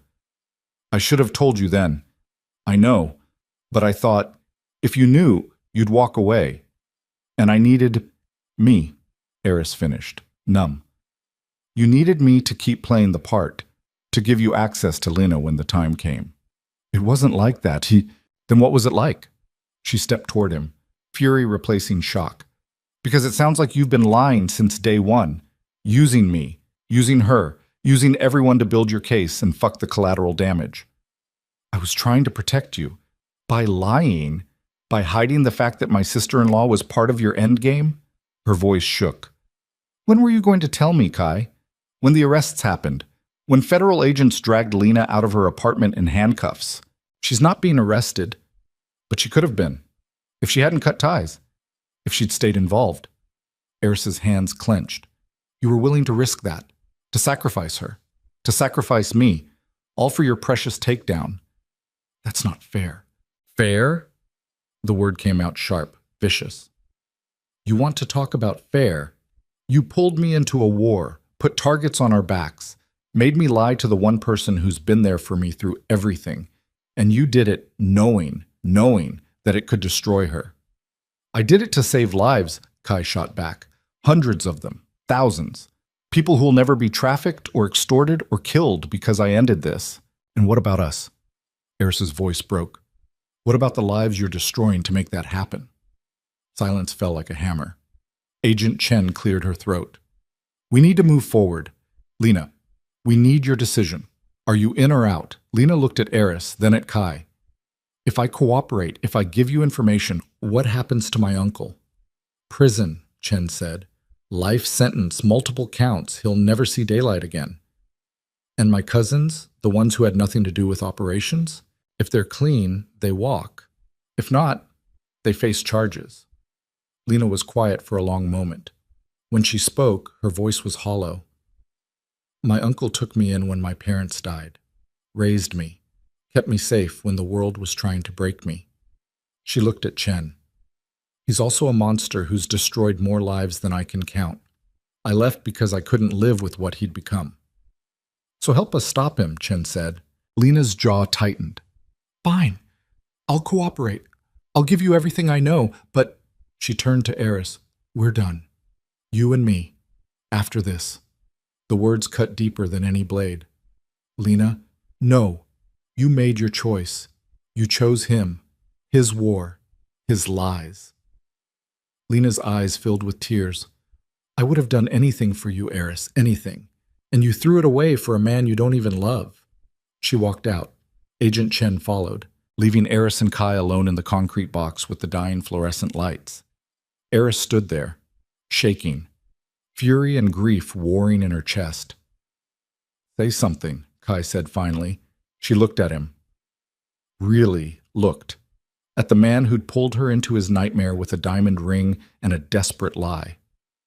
I trusted you, she said. I broke every rule I had. Put my life on hold. Lied to the people I love. All because you said no lies between us. Ever. I meant that... No, you didn't. Her voice was dead calm now, colder than she'd ever heard it. You meant it when it was convenient, when the truth didn't cost you anything. But the second it mattered, the second telling me the truth might have made me walk away, you hid it. I was trying to protect the case. The case? Eris laughed, sharp, bitter. The case is all that matters, isn't it? Not me. Not Lena. Not the lives you're shredding to build your perfect takedown. That's not true. Then prove it. She stepped closer. Tell me right now. If you had to choose between the case and me, which would you pick? Kai's face went pale. Eris, answer the question. He looked away, and that was the answer. Eris nodded slowly. Right. She walked to the door. Where are you going? Away from you. You can't. Marcus's men are still out there. I don't care. She spun back. I don't care about Marcus or your father or this whole rotting empire you're trying to burn down. I'm done. If you leave now, you're dead by morning. Then I'm dead. She grabbed the door handle. At least I'll die honest. Eris, please, don't. She held up a hand. Don't beg. Don't apologize. We're past that. She pulled the door open. Agent Chen was waiting in the hallway. I need to leave, Eris said. That's not advisable. I don't care. Either you let me go or I walk out myself. Chen studied her, then sighed. I'll arrange a protective detail. Unmarked car. They'll follow at a distance. Fine. Chen made a call. 2 minutes later, a young agent appeared. Baby-faced. Couldn't be more than 25. Agent Rodriguez will take you wherever you need to go, Chen said. But I strongly recommend you reconsider. I won't. Eris walked past her, past Kai standing in the doorway of the safe house, looking like a man watching his world collapse. Good. Let him feel it. Let him drown in the wreckage he'd created. She climbed into the unmarked sedan. Rodriguez got behind the wheel. Where to? The clinic. He nodded. Pulled out. Eris watched the safe house recede in the side mirror, watched Kai disappear, and felt nothing. Numbness settled over her like a shroud. Better than the alternative. Better than feeling the full weight of what she'd just lost. Lena, her anchor, her family, gone. Because she'd been stupid enough to trust a man who didn't know how to tell the truth. They drove in silence. The city lights blurred past. Normal people living normal lives. Going to dinner, watching movies, falling in love without wondering if their partner was using them to dismantle a criminal empire. Rodriguez's phone buzzed. He checked it, frowned. Everything okay? Eris asked. Yeah, just... He hesitated. Agent Chen wants me to confirm your destination. The clinic, I told you. Right, sorry. He typed something, set the phone down. They drove. Eris closed her eyes. Tried to think, to plan, to figure out what came next. She'd need to leave the city, change her name. Maybe head west. California. Somewhere warm where winter didn't feel like dying. Start over. Again. The thought exhausted her. She opened her eyes. They were on the wrong street. This isn't the way to the clinic, she said. Rodriguez didn't respond. Hey, you missed the turn. Still nothing. Eris's pulse kicked. She sat up straighter. Where are we going? Rodriguez met her eyes in the rearview mirror and smiled. It was wrong, all wrong, cold and sharp, and nothing like the baby-faced agent from 5 minutes ago. Change of plans, he said. Eris grabbed the door handle, locked. She tried the window. Child safety locks. Panic flooded her veins. Let me out. Can't do that. Boss wants to meet you. What boss? Chen? Rodriguez laughed. Not quite.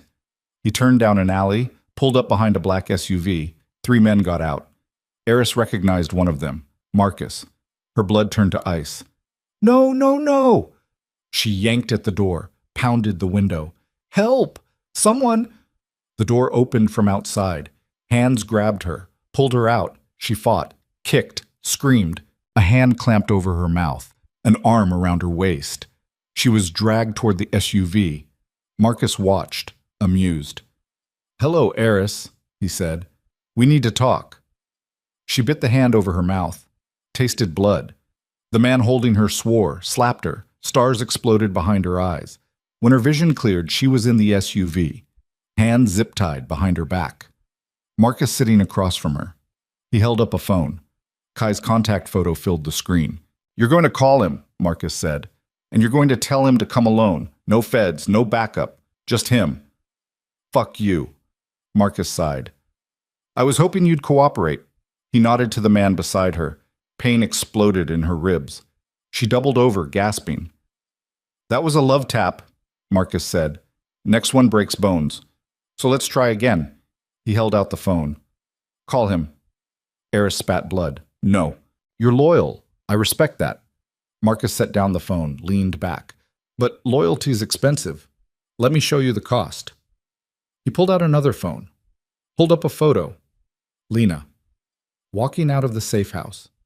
Eris's stomach dropped. "We've had eyes on her for days," Marcus said. "Knew she was Volkov blood before you did. Been waiting for the right moment to leverage it. You touch her. Bush just law os baye. I won't have to, if you cooperate." He smiled. "Simple equation. You call Kai. He comes. We have a conversation. Everyone lives. You refuse." He shrugged. "Well, accidents happen. And your sister-in-law seems like the type who jogs alone at night." Eris's vision blurred. Rage and terror and helplessness crushing her lungs. "What do you want?" "I want to know what Kai's planning. I want names, dates, how deep the federal investigation goes." Marcus leaned forward. "And I want him. In person. So we can have a family discussion about loyalty." "He'll know it's a trap." "Maybe. But he'll come anyway." Marcus's smile widened. "Because he cares about you. More than he should. More than is smart. I saw it at dinner, the way he looked at you. Like you mattered." "I don't." "Oh, but you do. You're his weakness, the crack in his armor." Marcus picked up the phone again. Held it out. "So call him, or I send my men to visit Lena. Your choice." Eris stared at the phone. At the choice that wasn't a choice. At the trap she'd walked into because she'd been too angry to think clearly. Her hand shook as she took the phone. Marcus cut the zip ties. "Smart girl." She dialed Kai's number. He answered on the first ring. "Eris." "They have me." Her voice broke. "Marcus, he has me. And he wants you." Silence on the other end, then, "Where?" "I don't know. Warehouse, maybe? East side?" Marcus grabbed the phone. "The old shipping yard, Pier 17, 1 hour. You come alone or she dies." He hung up. Eris's breath came in shallow gasps. "Good," Marcus said. "Now we wait." The SUV pulled out, drove. Eris tried to memorize the route, landmarks, anything that might help. But the city blurred together, buildings and lights and streets that all looked the same. They pulled into an abandoned shipping yard 20 minutes later. Rusted containers stacked like tombstones, cracked pavement, the smell of salt water and decay. Marcus's men dragged her out, into a warehouse that looked like it hadn't been used in decades. They zip-tied her to a chair in the center of the space, hands behind her back, ankles to the legs. Marcus stood in front of her, checked his watch. 40 minutes. He'll be early. Men like Kai always are. "He'll bring backup," Eris said. "Feds, SWAT. You'll be surrounded before you know it." "Maybe. Or maybe he's smart enough to know that backup gets you killed." Marcus crouched down, eye level. "See, the thing about Kai is he thinks he's smarter than everyone. Thinks he can outplay us. Outmaneuver his old man. Bring down the whole empire and walk away clean." "He will." "No." Marcus's smile faded. "He won't. Because tonight, he learns a lesson my brother should have taught him years ago. You can't escape your blood. You can't wash away what you are. And trying just gets people killed." He stood, walked away. Eris tested the zip ties. No give. She looked around.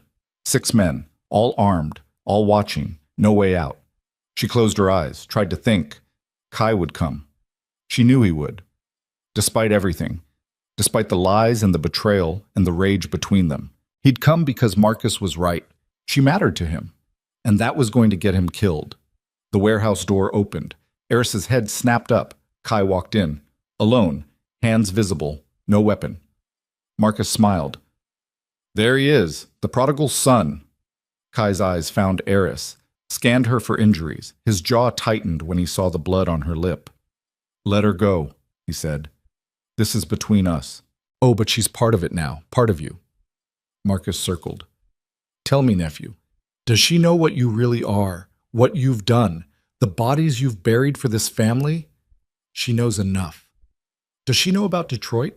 The family you erased because they tried to expand into our territory? Kai's expression didn't change.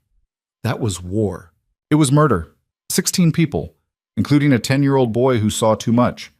Marcus's voice dropped. You pulled the trigger on that one yourself, remember? Eris felt sick. Kai didn't look at her, kept his eyes on Marcus. I remember. And you still think you can walk away from this? That you can burn it all down and start clean? Marcus laughed. You are the Empire, Kai. You're as stained as the rest of us. More, maybe. Because you knew better, and you did it anyway. That's why it has to end, Kai said quietly. That's why I'm doing this. Noble, stupid, but noble. Marcus pulled a gun. Here's what's going to happen.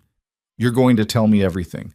Every name you gave the feds, every piece of evidence, every safe house and witness.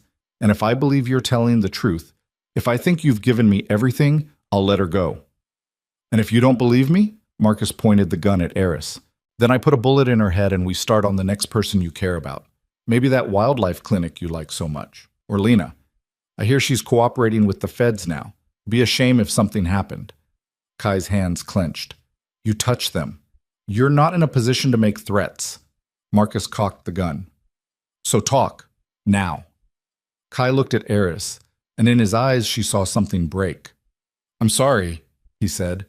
Then he started talking. Names, dates, safe house locations, evidence dumps, every detail of the case he'd spent 2 years building. He gave Marcus everything. Eris listened in horror, watched 2 years of work unravel in 10 minutes of desperate confession. When Kai finished, Marcus lowered the gun. See? That wasn't so hard. He gestured to his men. Cut her loose. One of them moved forward, cut the zip ties. Eris stood on shaky legs. Now leave, Marcus said. Both of you, before I change my mind. Kai moved toward her. Eris backed away. Don't. Eris, you just destroyed everything for me, for... Her voice broke. You shouldn't have come. I didn't have a choice. There's always a choice. Marcus cleared his throat. Touching. But you should go. I have calls to make, people to warn, evidence to destroy. Kai grabbed Eris's arm, pulled her toward the door. They made it 3 steps before Marcus spoke again. Oh, and Kai. They stopped. Marcus smiled. You really thought I'd let you walk away? The gunshot was deafening. Pain exploded in Kai's shoulder. He went down hard. Eris screamed. Marcus's men moved in, grabbed Kai, dragged him back. No! Eris lunged forward. Hands caught her, held her. You see, Marcus said, standing over Kai, there's a problem with your little confession. It's not enough. Giving me names doesn't undo what you've done, doesn't erase the betrayal. Blood soaked through Kai's shirt. His face was pale, but his eyes, still sharp, still calculating, fixed on Marcus. So what now? Kai gasped. You kill me? Make an example? Eventually. Marcus crouched down. But first you're going to call your father. Tell him you're done. That you're sorry. That you'll do anything to make it right. He's dying, which means he deserves to see his son one last time, before I put a bullet in your head. Marcus stood. Make the call, or I kill her first and make you watch. Kai's eyes found Eris, and in that moment, with blood pooling beneath him and death circling, she saw the truth. He loved her, not the idea of her, not the role she played, her, and it was going to kill them both. Make the call, Marcus said. Kai closed his eyes, opened them. Okay. Marcus handed him a phone. Kai dialed. The phone rang once, twice. Vincent Draven answered. Kai. Dad? Kai's voice was steady despite the pain. I need to see you, tonight. It's important. Where are you? Pier 17, the old shipping yard. A pause.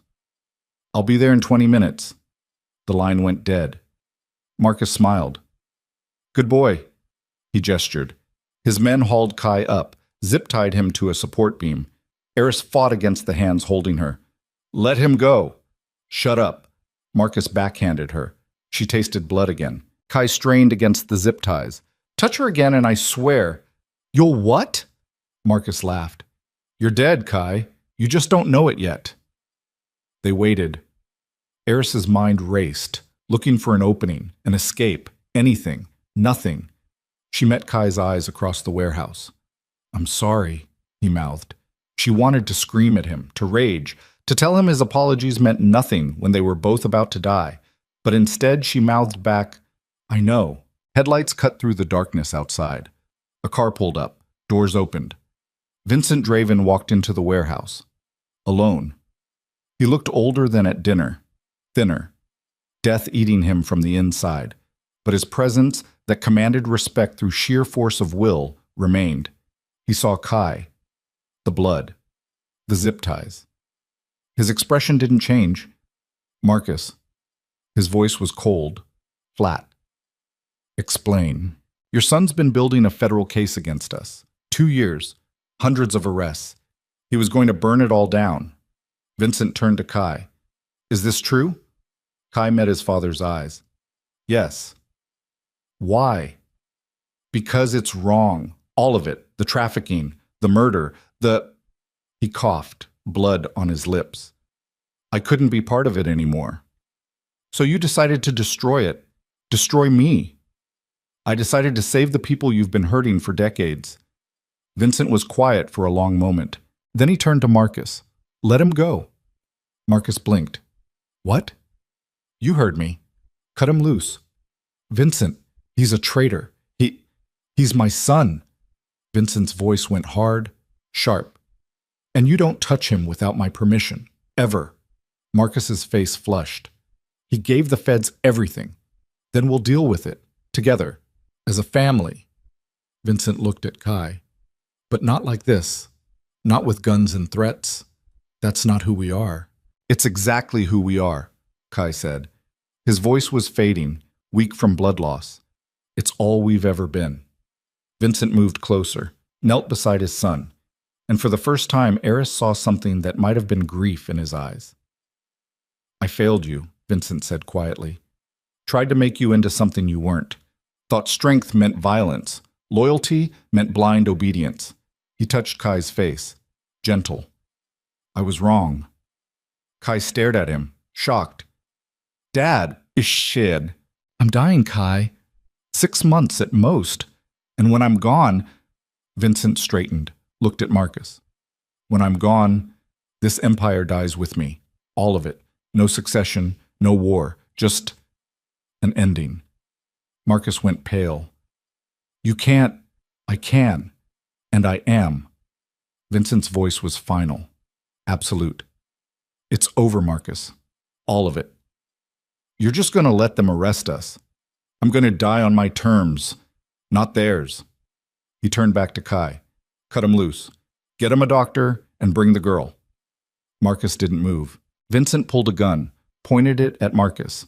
I wasn't asking. For a frozen moment, no one breathed. Then Marcus nodded. His men cut Kai free. Kai collapsed. Vincent caught him. Get a medic, Vincent snapped. One of Marcus's men ran out. Vincent looked at Eris. Come here. She didn't move. I'm not going to hurt you. I'm trying to save you both. Eris walked forward on legs that barely held her. Vincent studied her. You love him. It wasn't a question.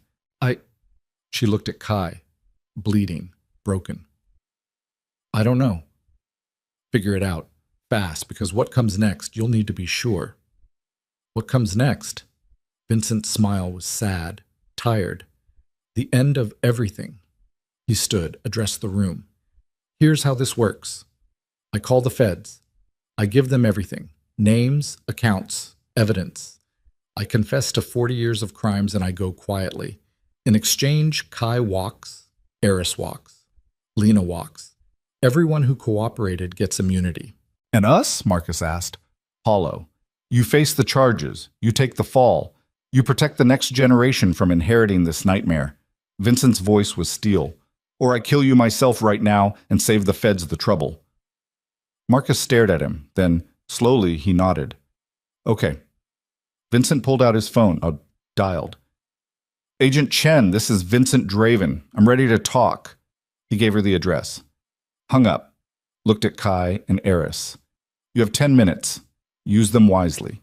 Then he walked away, leaving them alone in the center of the warehouse with blood on the concrete and sirens growing louder in the distance. Kai grabbed Eris's hand. We need to go, before the feds get here. Before what? Eris pulled away. This is over, Kai.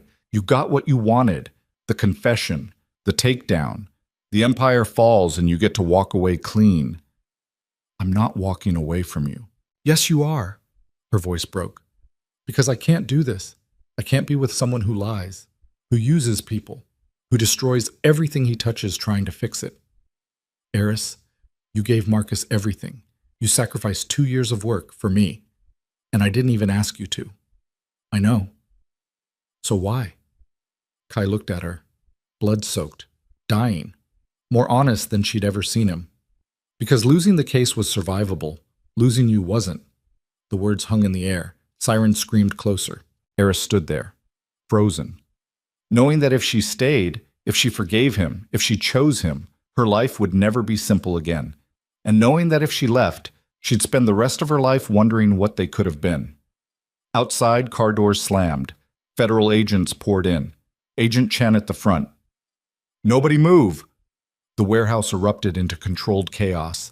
Agents securing the scene, Marcus and his men on their knees, Vincent standing calm, resigned. Chen saw Kai. The blood. Get a medic! I'm fine, Kai said, then collapsed. Eris caught him. Medic! Chen shouted. Paramedics rushed in, loaded Kai onto a stretcher. Eris held his hand the whole time. At the ambulance, they tried to separate them. Family only, the paramedic said. I'm his fiancée, Eris heard herself say. The paramedic nodded. Let her climb in. The doors closed, the ambulance pulled away, and as they raced toward the hospital with Kai's life hanging by a thread, Eris realized something. She'd made her choice, not because it was smart, not because it was safe, but because somewhere between the lies and the blood and the wreckage, she'd stopped being able to imagine a future that didn't include him, even if that future destroyed her. The hospital smelled like bleach and fear. Eris sat in the waiting room with fluorescent lights humming overhead and coffee that tasted like cardboard going cold in her hands. 3 hours. That's how long Kai had been in surgery. 3 hours of nurses hurrying past with tight faces and doctors speaking in hushed voices and the steady beep of machines keeping people alive. Agent Chen sat across from her, silent, watchful. You should eat something, Chen said finally. Eris didn't respond, just stared at the double doors where they'd wheeled Kai through, where she'd last seen him, pale, unconscious, blood soaking through the paramedic's bandages. The bullet had missed the major artery by centimeters. Lucky, they said. Like luck meant anything in a world where getting shot was just part of the cost of doing business. Vincent's talking, Chen continued. Full confession. He's giving us everything. Bank accounts, distribution networks, names we didn't even know we needed. It's unprecedented. Good for him. It means the arrests happen tomorrow, dawn. Simultaneous raids across 4 states. 237 people in custody before breakfast. Chen leaned forward. It's over, Eris. You won. Kai won. He's in surgery with a bullet in his shoulder because of me. That's not winning. He's alive because of you. If you hadn't been there, if Marcus had gotten what he wanted, Kai would be dead. Vincent would be dead. And the Empire would have fractured into a dozen smaller wars. Eris looked at her. You knew, didn't you? About Lena. About her connection. Chen didn't flinch. Yes. And you didn't tell me. I couldn't. Operational security. If you'd known too early, it might have compromised. Don't. Eris's voice was flat, dead. Don't give me operational security. Don't tell me it was necessary. You all lied. Kai, you, everyone. You used us like chess pieces and acted surprised when we didn't want to play. You're right, Chen said simply. And I'm sorry, for what it's worth. It wasn't worth much. The double doors swung open. A surgeon emerged, pulling off bloody gloves. Eris stood. Her legs barely held her. Family of Kai Draven? Yes. The lie came automatically now. The surgeon's face was neutral, professional. He's stable. The bullet missed the brachial artery but caused significant tissue damage. We repaired what we could. He'll need physical therapy, possibly a second surgery down the line, but he'll live. The relief hit like a physical blow. Eris's knees buckled. Chen caught her. Can I see him? Eris asked. He's in recovery, still sedated, but you can sit with him. The surgeon led her through a maze of hallways to a small recovery room. Kai lay on the bed, bandages wrapping his shoulder, IV drip feeding into his arm. Pale. Still. More vulnerable than she'd ever seen him. Eris pulled a chair close, sat, took his hand. His fingers were cold. She held them anyway. You're an idiot, she whispered. You know that? Coming alone. Giving Marcus everything. Almost getting yourself killed. Kai didn't respond. Machines beeped. Monitored his heartbeat. Steady. Alive. I should walk away, she continued. Voice breaking. I should leave right now. Go back to my life and pretend I never met you. That's the smart thing. The safe thing. She brushed hair off his forehead. Gentle. But I can't, because somewhere in all this mess, all the lies and the blood and the nightmare, I fell for you, the real you, not the heir, not the informant, just the man who looked at me like I mattered. Tears burned her eyes. So when you wake up, we're going to have a conversation, a real one. No lies, no games. And you're going to decide if you want this, us, for real, or if you were just using me to feel human. She wiped her eyes, stood. Kai's hand tightened on hers. She looked down. His eyes were open, barely, drugged and unfocused, but aware. Not using you, he mumbled. Words slurred. Never. Kai, love you. The words came out broken, raw. Tried not to. Couldn't help it. Then his eyes closed again. Eris stood there, heart hammering, those 3 words echoing in her skull. Love you. He'd said it. In the haze of anesthesia where lies were impossible, he loved her, and she had no idea what to do with that.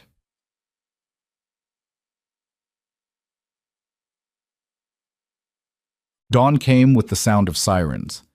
Eris watched from the hospital window as the city erupted, police cars and federal vehicles converging on addresses across town. The news played on the waiting room TV, breaking reports of massive coordinated arrests, criminal empire dismantled, decades of corruption exposed. 237 people in handcuffs before most of the city finished breakfast. Agent Chen appeared beside her. It's done. What happens now? Arraignments, trials, years of legal proceedings. Chen crossed her arms. Vincent will die in custody. Cancer won't wait for a verdict. But the rest? Marcus, the lieutenants, the network, they'll face justice. And Lena? Full immunity. She provided testimony about the Volkov operations, enough to secure 14 additional arrests. She's clean, free to go. The relief should have been stronger, but Eris just felt hollow. Has she asked about me? Chen hesitated. No. The word cut deeper than it should have. She'll come around, Chen said. Give her time. Will she? Chen didn't answer, because they both knew the truth. Some betrayals didn't heal, some fractures never mended. Eris had chosen Kai over Lena, had lied to her, dragged her into a federal case, destroyed the fragile peace Lena had built over a decade of running from her blood. That wasn't something time fixed. Eris went back to Kai's room. He was awake now, sitting up slightly, color returning to his face. Hey, he said. Hey. Awkward silence stretched between them.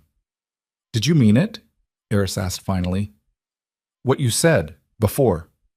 Kai's jaw tightened. I was drugged.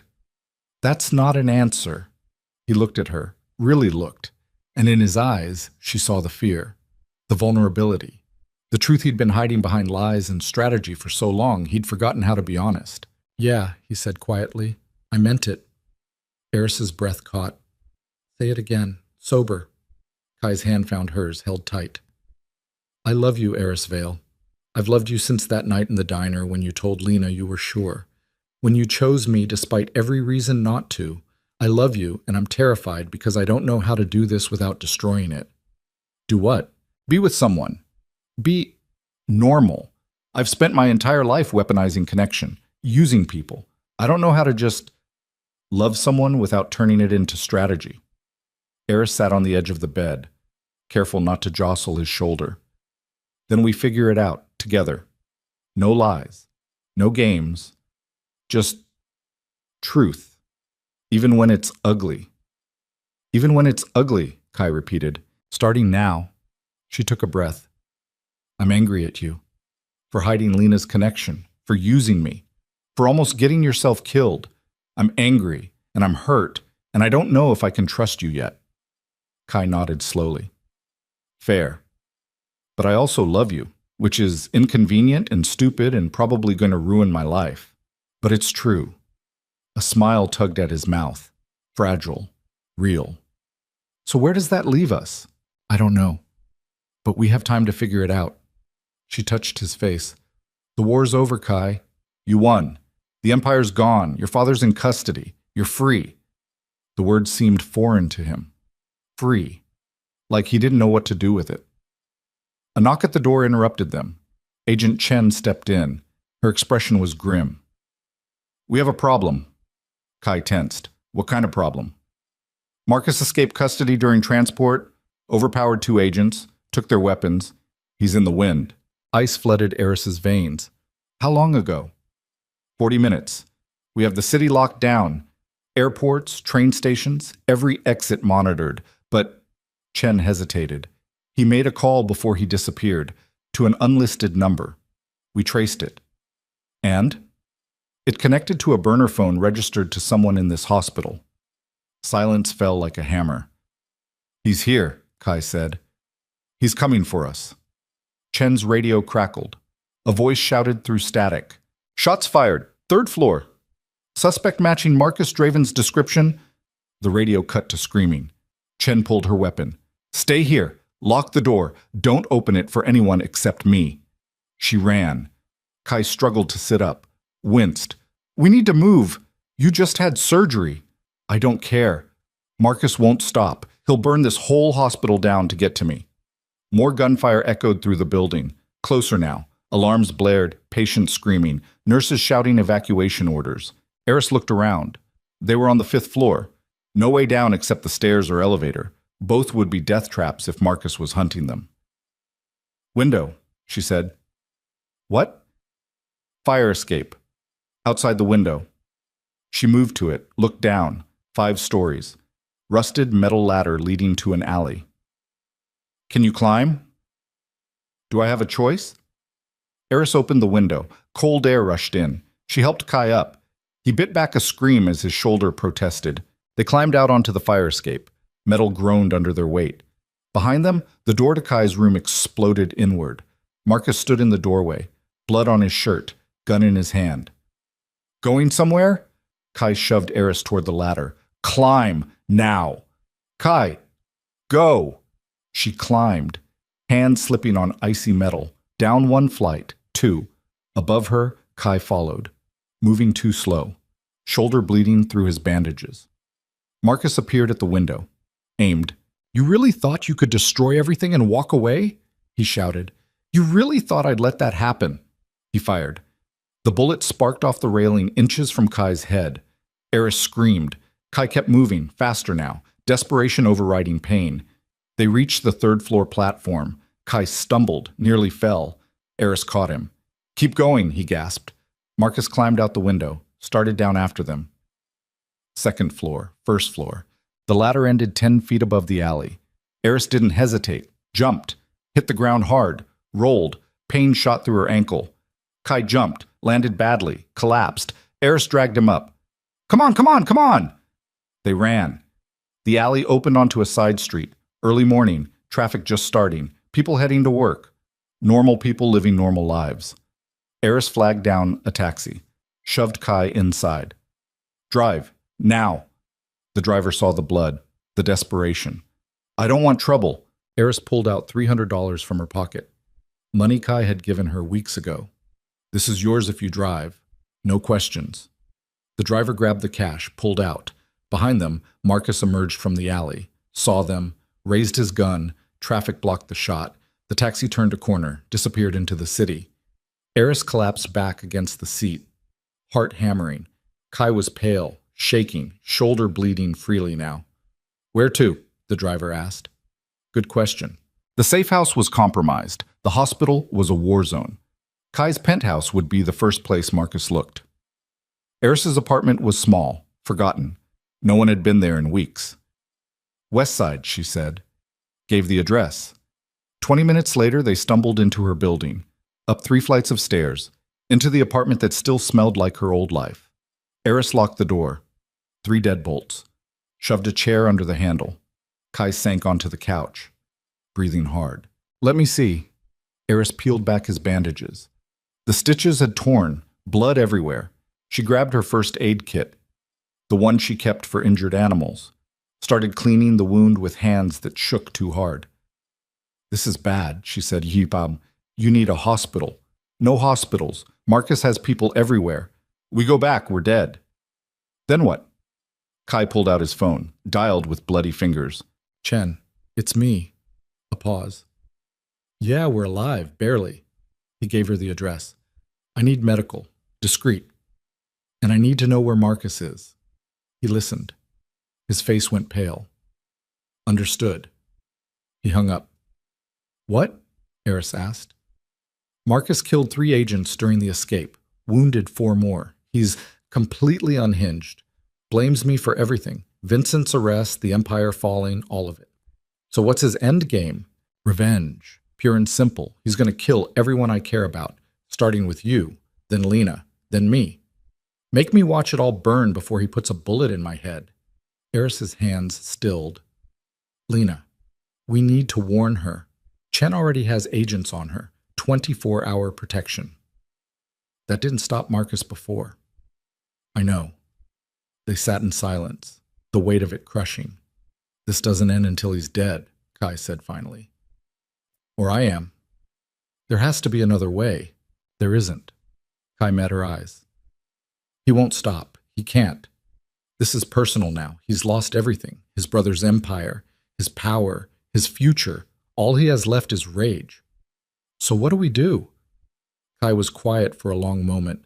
When he spoke, his voice was steady, resolved. We give him what he wants. Meaning? Me. We set a trap, lure him in, and this. That's suicide. It's the only way to keep you safe, to keep Lena safe, to make sure he doesn't tear the city apart looking for us. No, Eris stood. Absolutely not. We find another way. There is no other way. Kai's voice rose, then cracked. Don't you get it? As long as I'm alive, you're in danger. Everyone I care about is in danger. That's the cost of being with me. That's what loving me means. Then I'll pay it. I won't let you. It's not your choice. They stared at each other, the truth hanging between them. Kai loved her, would die for her, was actively planning to die for her, and Eris couldn't let that happen. A knock at the door made them both freeze. It's Chen, a voice called. Eris checked the peephole. Agent Chen stood there, alone, no weapon visible. She opened the door. Chen came in, saw Kai's shoulder, swore. I brought supplies. She set down a medical bag. And bad news. Worse than Marcus hunting us? Eris asked. He has help. 3 of his lieutenants escaped custody. They're armed, mobile, and they've made it clear. Anyone who helps Kai dies. So we're alone, Kai said. Not completely. I have a team tracking them, but they're good, professional. They know how to stay invisible. Chen pulled out a laptop. I have a proposal. She opened it, showed them a map. There's a warehouse on the east side, Abandoned, no surveillance, perfect for an ambush. We leak your location, let Marcus think he's hunting you. When he shows up, she gestured, my team moves in, traps him, ends this clean. He'll see it coming, Kai said. Maybe, but he's desperate, angry. People like that make mistakes. Or they take everyone down with them. Chen closed the laptop. It's the best option we have. Unless you want to spend the rest of your life running. Kai looked at Eris. Your call. She thought of the clinic, the animals she'd saved, the life she'd built from wreckage. She thought of Lena, the sister she'd lost. She thought of Kai, bleeding on her couch, willing to die to keep her safe. We do it, she said, but on our terms, not yours. Chen raised an eyebrow. Meaning? Meaning no federal presence, no backup, no tactical team waiting in the wings, just us and Marcus. One last conversation. That's insane. So is everything else we've done? Eris crossed her arms. You want this clean? You want it over? Then you give us what we need and you stay out of it. I can't authorize that, so. Then don't. This isn't official. This is personal. She looked at Kai. We end this our way, or we don't end it at all. Kai's eyes held hers. Then he nodded. Okay. Chen looked between them, calculating. You're both going to get killed. Maybe, Kai said, but we're doing it anyway. Chen sighed, pulled out her phone. I'll get you what you need. Weapons. Secure transport. A clean location. She met Kai's eyes. But if this goes sideways, if Marcus kills you both, I'm not taking the blame. Noted. She made the call. Eris sat beside Kai, took his hand. You sure about this? He asked quietly. No, but I'm tired of running, tired of being scared, tired of letting other people decide how this ends. We could die. We're already dying, just slower. She squeezed his hand. At least this way, we control it. Kai brought her hand to his lips, kissed her knuckles. When this is over, if we survive, I'm taking you somewhere quiet, somewhere safe, somewhere we can just be. Where? I don't know. Mountains, ocean, anywhere that isn't here. Sounds nice. It will be. If they survived. Big if. The warehouse was exactly what Chen promised.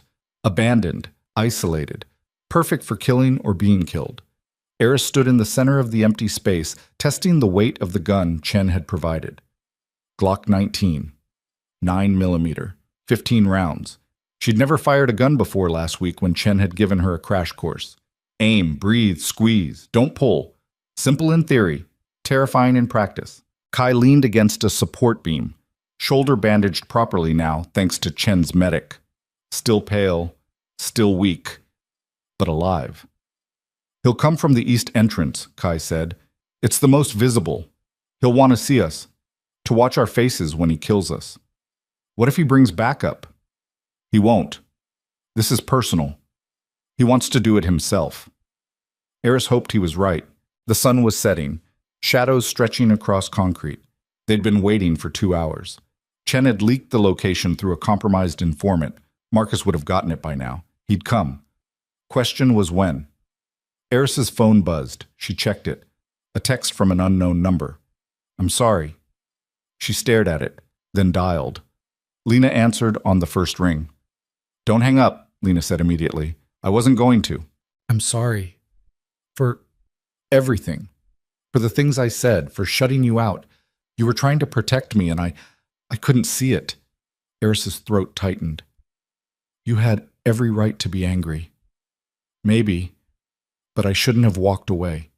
You're my family, Eris, the only family that matters, and I abandoned you when you needed me most. Tears burned behind Eris's eyes. Are you safe? She asked. Federal agents are camped outside my apartment. Chen's orders. They said Marcus is... Lena's voice broke. They said he's hunting you. He is. Then get out. Leave the city. I can help. I have money saved. It's too late for running. Eris, we're ending this. Tonight, one way or another. Silence on the other end. You're going after him, Lena said. Not a question. Yeah, that's suicide. Probably. Then don't do it, please. Just walk away. Let the feds handle it. They can't.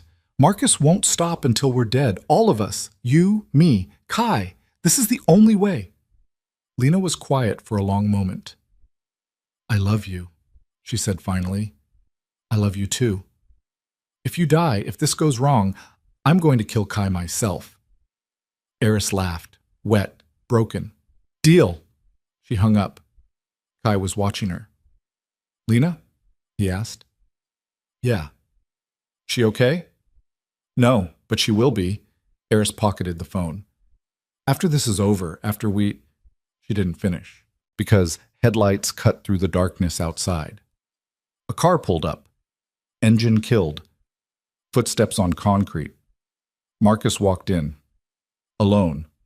Just like Kai predicted, gun in hand, face twisted with rage and grief and something beyond sanity. There you are, he said. His voice echoed in the empty space. Just us, Kai said.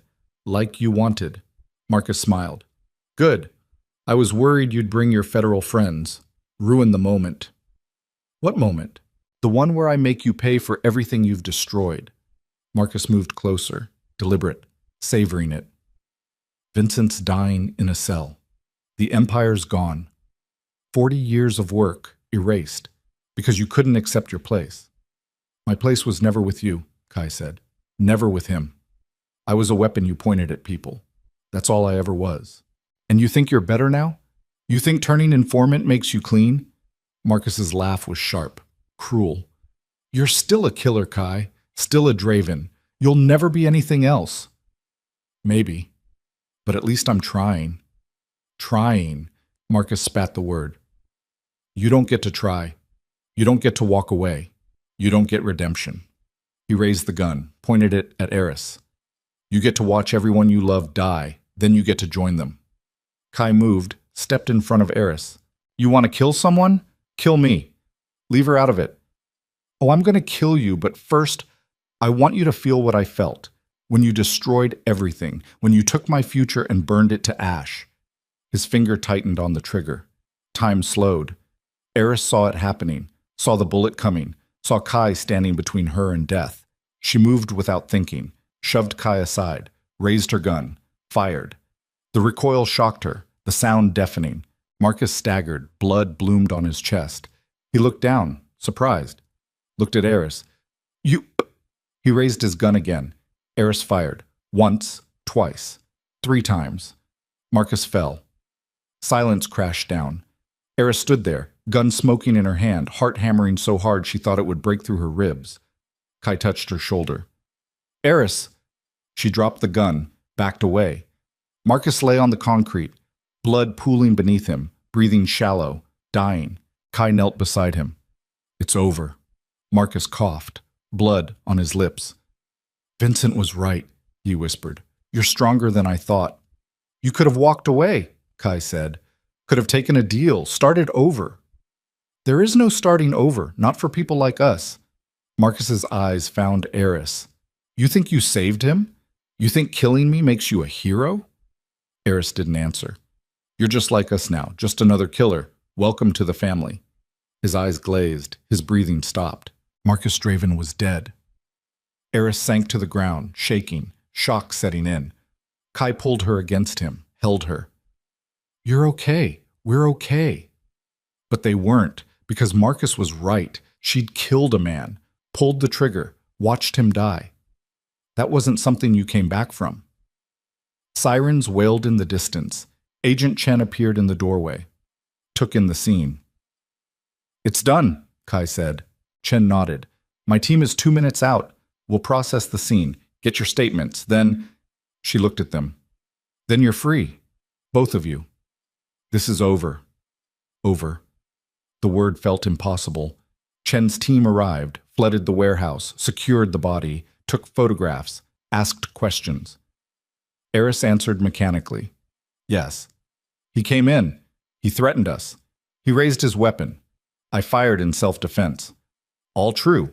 All hollow. Dawn broke as they finished. Chen walked them out to an unmarked car. Where to? She asked. Kai looked at Eris. Your call.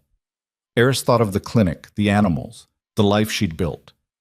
She thought of Lena, the bridges that needed mending. She thought of the gun in her hand, the man she'd killed, the line she'd crossed. Somewhere quiet, she said finally. Somewhere we can think. Chen nodded, gave the driver an address. They drove. The city woke around them. People heading to work, living ordinary lives. No idea that an empire had fallen, that a war had ended, that two people had just killed their way to freedom. The car pulled up to a small hotel on the outskirts. Clean, anonymous, safe. Chen handed Kai a key. Rooms paid for. 2 weeks. After that, you're on your own. Thank you. Don't thank me. I'm just doing my job. She hesitated. For what it's worth, you did good. Both of you. Saved a lot of lives. At what cost? Eris asked. Chen didn't answer, because there was no good answer. They went inside, up to the 3rd floor, into a room with 2 beds and a window overlooking nothing. Kai locked the door. They stood there, exhausted, traumatized, alive. We should talk, Kai said. I killed a man. You saved my life. Same thing. No, it's not. Kai moved closer, took her hands. Marcus would have killed us both. You did what you had to do. Doesn't make it easier. I know. Eris looked at him, at the man she'd chosen, the man she'd killed for. What happens now? Now we figure out how to live with it, how to move forward, together. And if we can't, then we try anyway. Eris leaned her forehead against his chest, felt his heartbeat, steady, alive. I'm scared, she whispered. Me too. I don't know how to do this, how to be normal after everything. Neither do I. But we'll learn. He tilted her face up. We have time now. No one hunting us, no deadlines, no war, just time. Time, she repeated. It felt like a gift and a curse, because time meant living with what they'd done, with who they'd become. Time meant facing the consequences. Kai's phone buzzed. He checked it. His face went pale. What? Eris asked. Vincent died 20 minutes ago. Heart failure. The words hung in the air. I thought cancer, 6 months. So did I. Kai sat heavily on the bed. Chen says the stress accelerated it. The arrest, the confession, knowing it was all over. How do you feel? Kai was quiet for a long time. Relieved, he said finally, and guilty for feeling relieved. He was a monster, but he was also my father. And now he's gone, and I don't know if that makes me free or just empty. Eris sat beside him, took his hand. You're allowed to grieve, even for monsters. I don't want